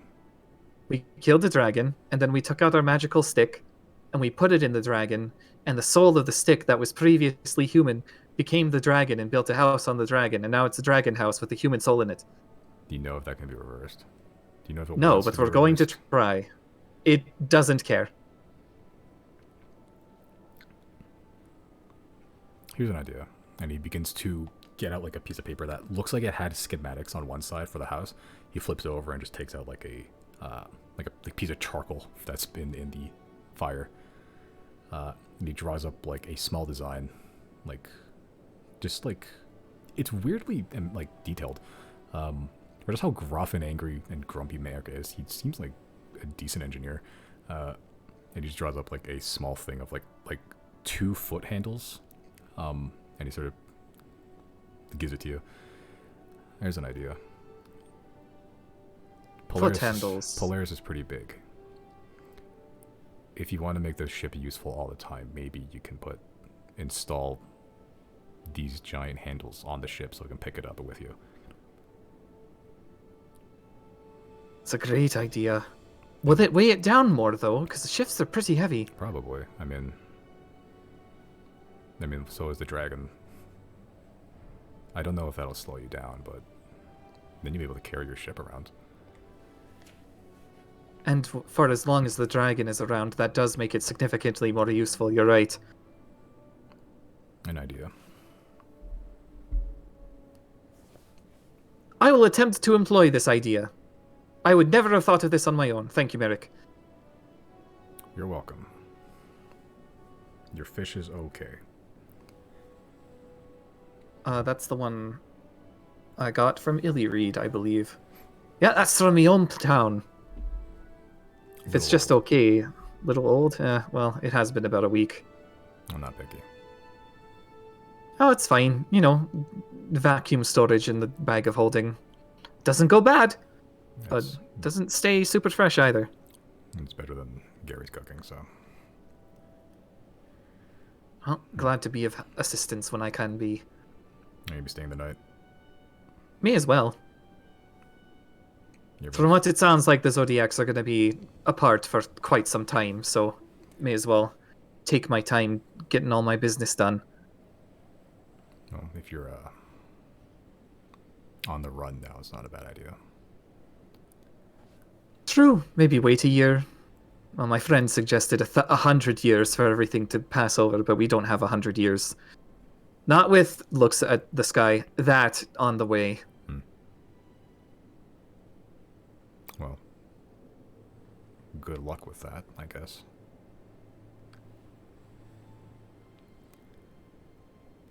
We're all gonna need it. Probably, maybe, I don't know. Considering what we fought so far, I'm not looking forward to the rest of it. Well, you have as much preparation as you have. You have a dragon. Favor of gods. We do have a dragon. Weapons. Allies. And a lot of enemies, but they won't matter so much. You have a... You don't have an army. Which would be useful. That would be useful. What you do have is a very... Let's call it surgical strike team.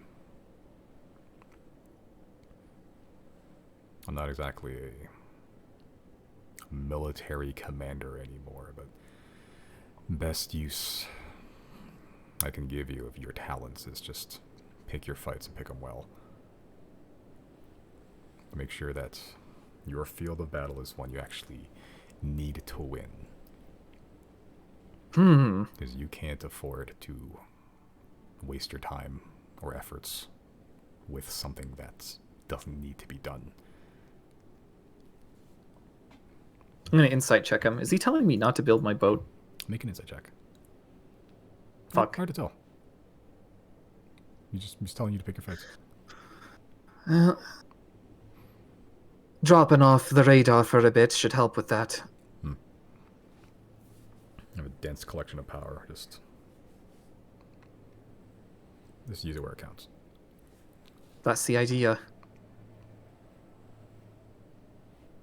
I went hunting for some spires over in Haura, didn't find any, so that's a good start at least. Well, plenty of time left. Haven't found any here either. I've been looking. That's good news. Looks like whatever your god set up shop here. I guess they cleared it out. It's been quiet so far. Serene, even. Couldn't believe the difference coming back here. The unsettling vibe of the previous shark thing, and then you get back after a couple weeks and it's just the nicest place in all of Hidegrey. It's not the worst spawn I've seen.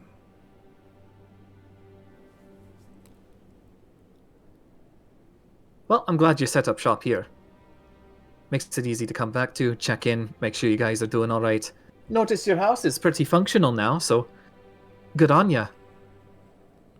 It took some doing, leveling. I basically had to rebuild it from scratch. That makes it even more impressive. Just basic skills. Gary sort of butts in. Oh no, Merrick was very helpful. Important. He responsible for all. At least Gary is humble enough to admit that.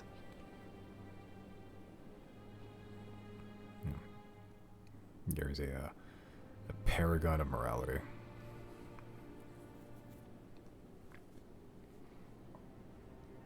I'm surprised he's lived this long. Yeah, I've noticed that being a good person is very taxing. It is.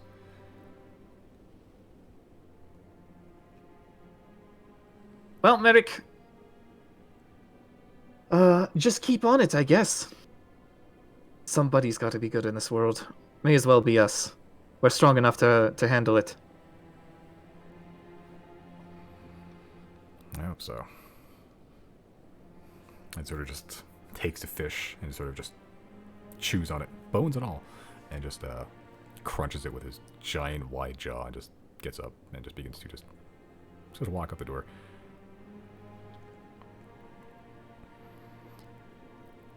I got a lot more out of him than I thought I ever would. Oh, yes. That's a nice change of pace. Merrick has been happy. Strange. Nah, I've noticed it happens when you take a break from all the chaos. No, he's not confined. He can just sit around, relax a bit, have some fish, Yes, I think I saw go him. for a swim. I think I saw him smile once. I've never seen his teeth.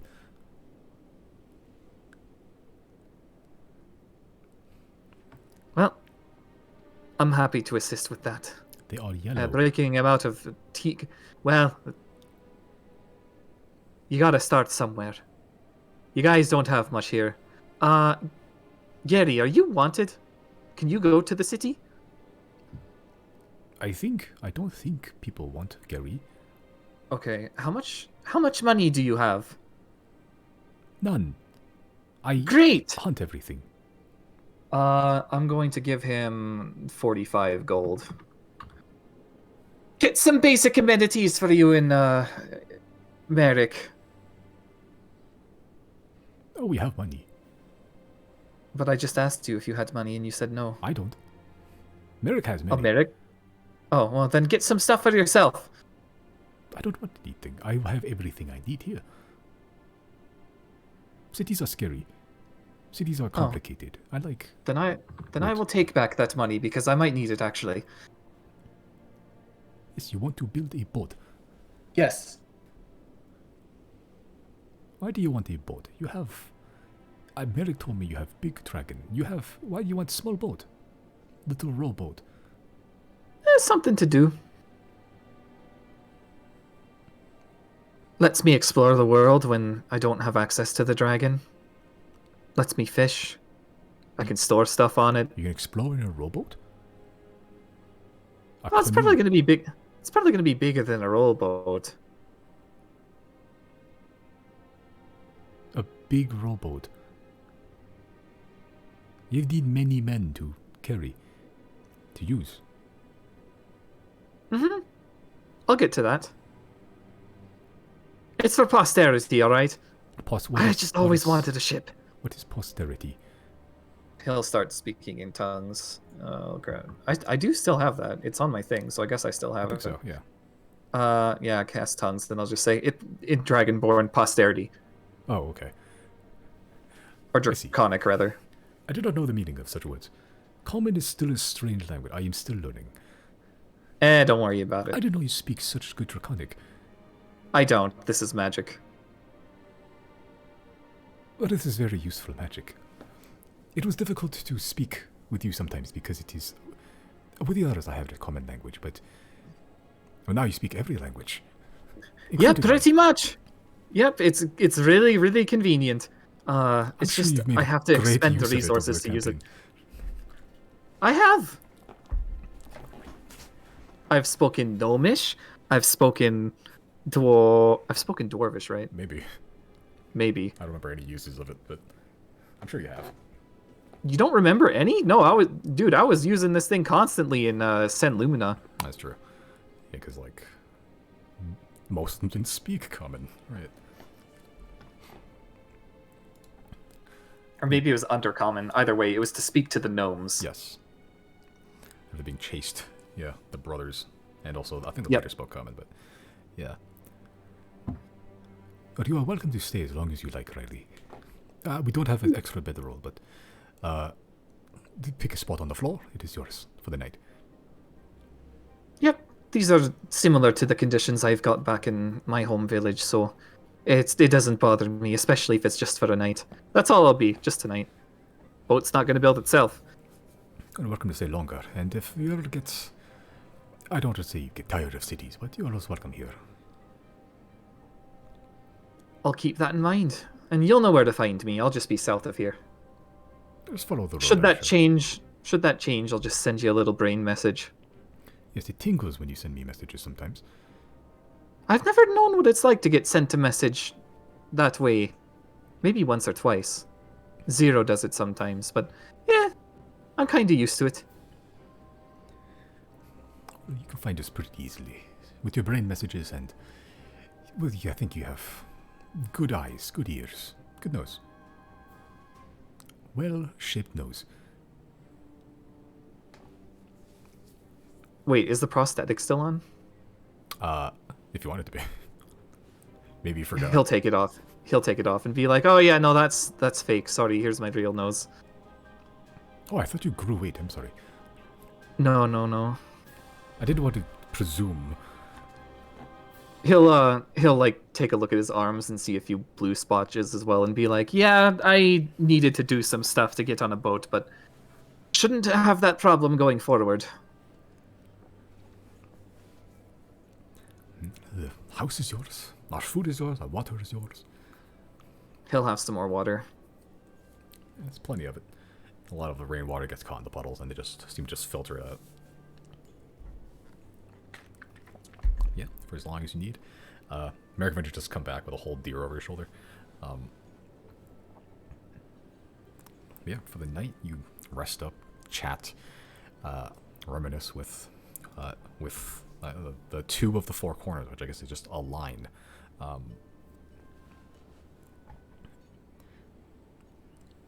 Yeah, after saying goodbyes and sort of just updating yourself on just the Merrick Gary situation. Merrick seems to be doing okay. He's doing all right. Yeah, that's very nice to know. Yeah, and Gary's... I'm glad I took the detour. Yeah, and Gary's Gary.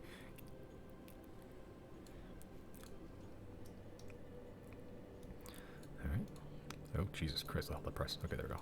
But eventually making your way south. I imagine Zero's not there anymore by this time, but... we'll see. It depends on the timeline, I suppose. That's true. If Zero is there, I'll just hop in on Misty's one-shot. Okay. Oh, that's a good idea. We'll see if you're available then, but... yeah, I think Zero's gonna peace out pretty soon, though. This is after, like, 3 weeks of travel at this point. Yeah. Yeah, you eventually get to Gulmud, and it's just wood-laden, very dome ship-like architecture, and all your friends and found family is in there as well. This time, you've had dreams of having a boat, but this time it's possibly becoming a reality, and just looking at the beach with like a new set of eyes, with not only just seeing the scraps and seeing how much they're worth, but seeing like what could you use to build a ship, what salvage could you find that could possibly be useful, like any good basis to base off of. And like, like parts of the ship, like the most important part is the keel, which is everything where everything's built off of, and like you found keels before, just like because they're valuable, they're intact, so maybe you could find some there too. And just to be clear, so we have like a game plan here. Reilly intends to work under Halamar during his time this year in Gulmud and slowly build his ship up as he's in service to the Sea Spears again. Ah, okay. And then, of course, spend whatever gold is necessary on putting it all together and Right. making sure it's in pristine condition. Yeah, but if you're working there as well, then this will also net you money as well. True. I need to look up the actual... I don't know the price of a ship. I had it. Given how fast Reilly can, work in the water, and he can also fend off any of those fucking salt creatures if they get too close. Yep. And once you get there, they did have issues with some of the salt creatures. But there were individual ones that they weren't like a big issue. There's only a couple of injuries. Right. But nothing bigger than that just yet. These things have these things don't have prices, but that's okay. We'll say 30,000. If you want to, that's depending if you want to build it up, like yourself, or you want to pay for parts, or possibly or both, I guess. Well, that's significantly more than I have on me right now, so... Yeah, but oops. You're working there for a year, and you found big hauls before, and it's going to be even easier with the newfound abilities. So, yeah, while you're there, be getting yourself ingratiated with everybody, with Halibut Halamar. Making sure that my wanted poster doesn't exist. Yeah. Eventually you discover that, God, what's her name again? Yeah, what is her name? I had it. I just didn't look at it recently. Aurelia. That's the one, yeah. They've been getting the wanted posters. Aurelia's been picking them up and just tossing them at the sea every single time. Nice. Like every single time they come in new batch, she tosses them to the sea without fail. Good job. They'll forget eventually. I'm pretty sure everyone in the town has forgotten already. Well, they sure will once I'm, making myself useful around here again. Okay, but make a an athletics or make an athletics check. Or yeah, athletics. Yeah, athletics. Let's say athletics first. Okay, 17. Now make a perception check. Ooh. Damn, a 17 with a natural 1.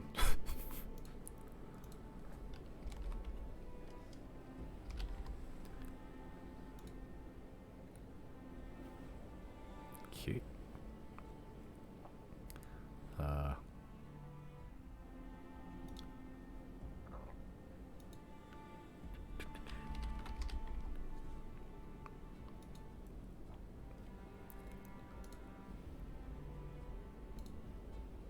Okay.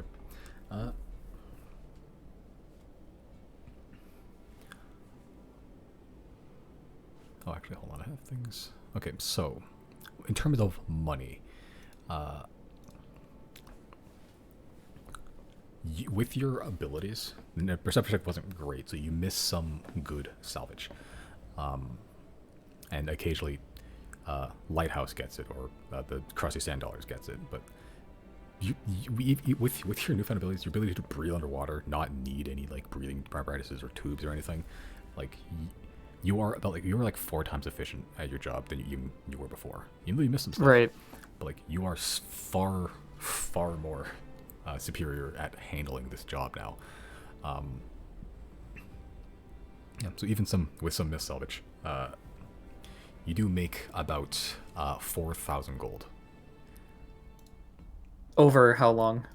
over the year. Okay, that's still nowhere near what I need. No, but that's just for gold needed.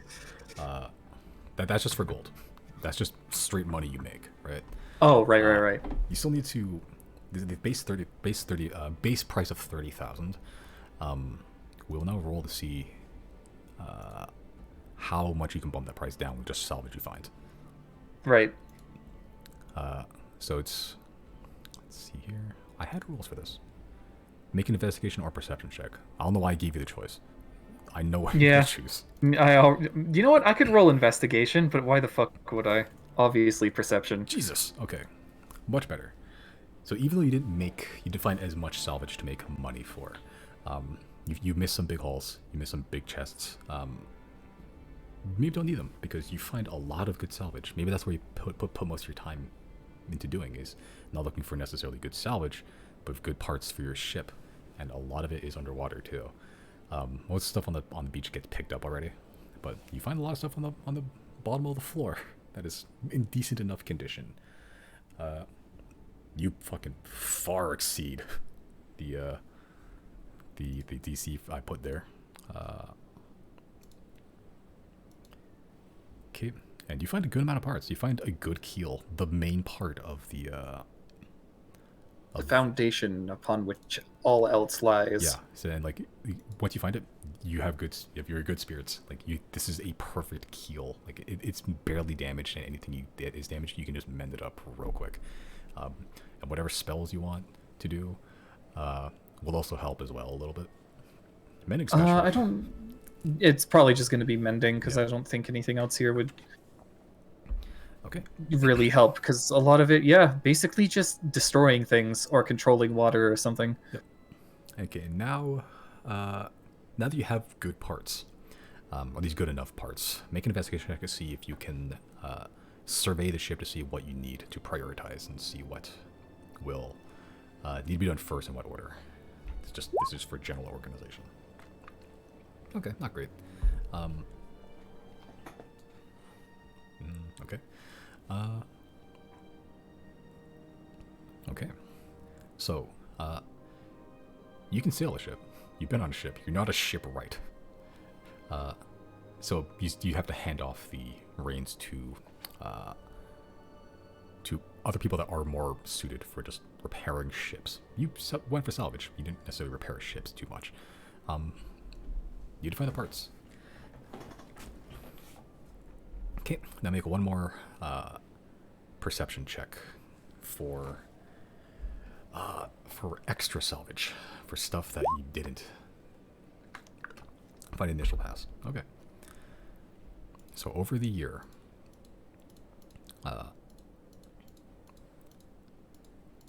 the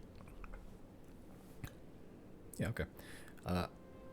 Over the year, you managed to bump down the price by 15,000. Ooh, to 15,000? Yep. Because it was base. Yeah, okay. Yeah. So the first one is to get 10,000 off the thing, and then Right. the last one was to get 5,000 off the thing, and then the one, if you got the one in the center, it would have been for free, pretty much. Well, that's fine. I'm still left with a lot of fucking money I don't know what to do with. Yeah. So 15,000, and over the course of the year, while working for the Sea Spears, while just trying to keep your mind off of the impending doom that is now a little bit more hairy with the introduction of Yol and whatever his past was. Oh yeah, throughout the year I'll be talking to him as well, like checking out what he's doing. And over the year, he's ingratiated himself with Dusumar. He's avoided doing unsavory tasks by just being a likable person. He has taken to kind of singing, performing in the local tavern, and just feeding off tips. And because of that, his performances are pretty good, and he gets a lot of, well, some spending money for one to just survive, but also he gets some friends, people that he doesn't necessarily trust all the time, but at least he knows that he won't get shanked by them in the middle of sleep, and that will fight for him if necessary. You're the gang leader. Yeah.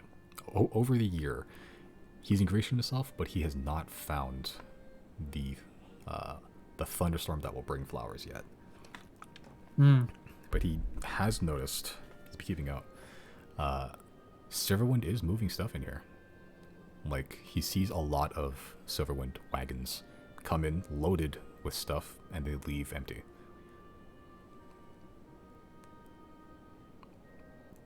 He has not yet found what they're bringing. They're always covered by canvas and heavily guarded, but they're always empty when they leave.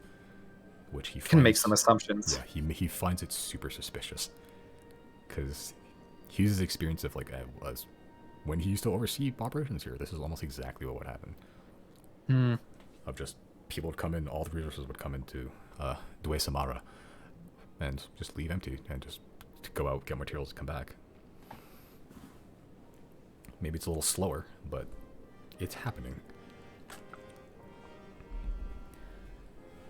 But even with that, your friend is safe, at the very least. And you're among friends yourself as well. And Yul is an old young fella. He can take care of himself. He's a big boy. Not an egg boy, but he's a big boy. And yeah, you can, if you want, you can complete the ship for 15,000 gold. I've already subtracted it. Oh yeah. So this is just. I'll put the little dragon foothold as well. Yeah. So you specify on the ship 2 dragon footholds that players can pick up the ship if he wants to, and you've even while the sails again the way, let's say, and like Merrick also designed a way for the sails to pivot in a way that would not get in the way of players as well. Nice. Maybe fold them up or something. Yeah. So it folds up, and then like there's like pivots, so it just goes down, like flush with the ship, the deck of the ship, and there's like a slot that it fits into. You lose deck space, but like it's not a weapon ship anyway, so it doesn't matter. No. And it is a sizable ship. It is possibly the biggest ship that Gulman Harbor has ever produced. They've never produced a ship, so it by default wins. But even like for the first like month, it's just kind of your dream, your little project. But then after the second month, and then the third month, it becomes like a town project almost.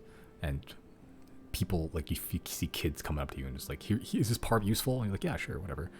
And then over time, people begin to pitch in more and more, and begin to like, just whenever they find good salvage that doesn't necessarily cost a lot, but might be useful for you, they just alert you and be like, is this part useful? I'm like, yeah.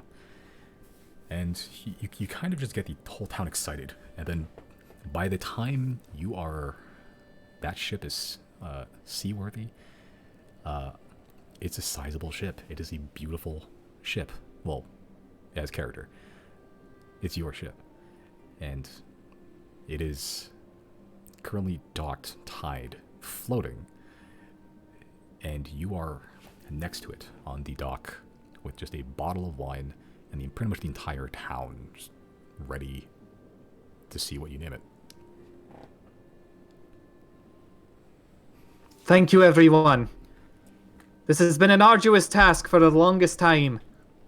Definitely the most time I've ever put into a single project. I'd like to dedicate this one to me mumsy. Say hello to the SS Avaran. Okay. As you smash this wine bottle across it, there's a guy there already, like with the steadiest hand in Golmud beginning to just write SS Avaran on it. He hasn't come to you to spell it first, but yeah, the whole town whoops, cheers, and this is your third celebration in a place you call home, as drinks around the house on the deep dive. Yeah, everyone's just happy to have Reilly back for a year. Have a project that they work on for a while. And with it, you have a ship that could be carried with you with Polaris. A secondary home. Now you have kind of like a, yeah, you could sail the ship, or you could just cold carry stuff in it. The whole world is my home now. Mm-hmm. You are the most exploratory person, I think. And with that, I'll ping the Zodiacs and I'll be like, well, we have a ship now. You can come get me whenever you're ready. I'll be out on the sea somewhere, probably. Maybe just in Golmud Bay for now. Okay.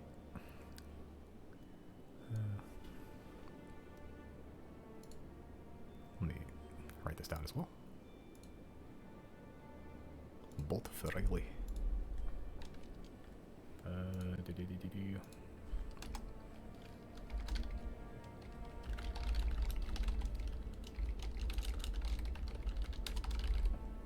Okay.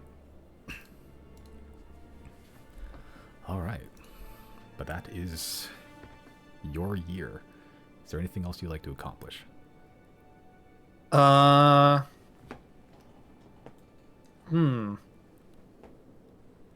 Not particularly, no. I talked to everyone. Pretty much did everything I wanted to do. The only thing now is if something happens in one of the others and they're in Golmud or they need to talk to Reilly or something, I'll just, I don't know, give like short answers in the sending stone or something. Okay. All right. You do not level up. No, I didn't think so. I'm already fucking cracked powerful as it is. Yeah, level 18, you would blow up the world. Yeah, you have the ability to summon acid storms for like 10D rounds or some shit, but nope. I can summon my own dragon. I'm good. Yeah, and even while you're there, there's a couple things that come out of the sea, but you're Reilly. Yep. They are not an issue. The tentacle thing comes up from the sea actually the first time, and then it's dead. It's Reilly. All right, I believe that's your year then. That took a lot longer than I thought actually. See, I told you. Yeah. Always plan for like longer than you think. Yeah. Oh god, now what the hell is other people Downtime's going to be? Oh, worse. If I thought this was going to be short, and it still ended up being 4 hours. I thought I still have time to shower today. Well, you do. It's 10. Yeah. You'll be fine. Yeah, maybe. Yeah, I have to wait for the shower to cool down before it's all. All right. Okay, I think, yeah, I believe that about wraps it up. Well, I got more than what I wanted out of that session, so Yeah, I'm excited to see what happens when the Zodiacs reconvene. Ship, Yule, and information that you may not have otherwise known. I would literally never have figured that out, no. Yeah. I was wondering if you would ever, like, find Yule, like, in the main, like, game, and just, like, I never really gave you a reason to. No. And, like... You left crumbs like, oh, he was at the guild. Yeah, he was at a gathering. That was like... Well. Yeah, that's the only thing you left me, and I didn't know where he was after that. I think I asked around, and they're like, we don't know. He just kind of left. Yeah, he does. He wanders. You never really wondered why he wandered. He wanders. Nope, and now I understand fully everything. Yep. Except, still don't know if the Archon is Liz Ricaldi, or if those two are unrelated and just happen to have similar goals. Yeah, I'm wondering. That much is I don't know. Yeah, like I was wondering if you remember the name. Yeah, Rayma Gadevan. I don't know like, where I've heard that. Yeah, I believe you heard at GodCon, but like, she was kind of Yul kind of gave you the scoop on it anyway. So Yeah, so I know what her thing is now. yeah, And unfortunately, I believe I've scared her away. possibly. We'll see. We'll see if she encounters the others, especially after I've given them information. That would happen like 1 or 2 weeks into their thing. So Right. Let me.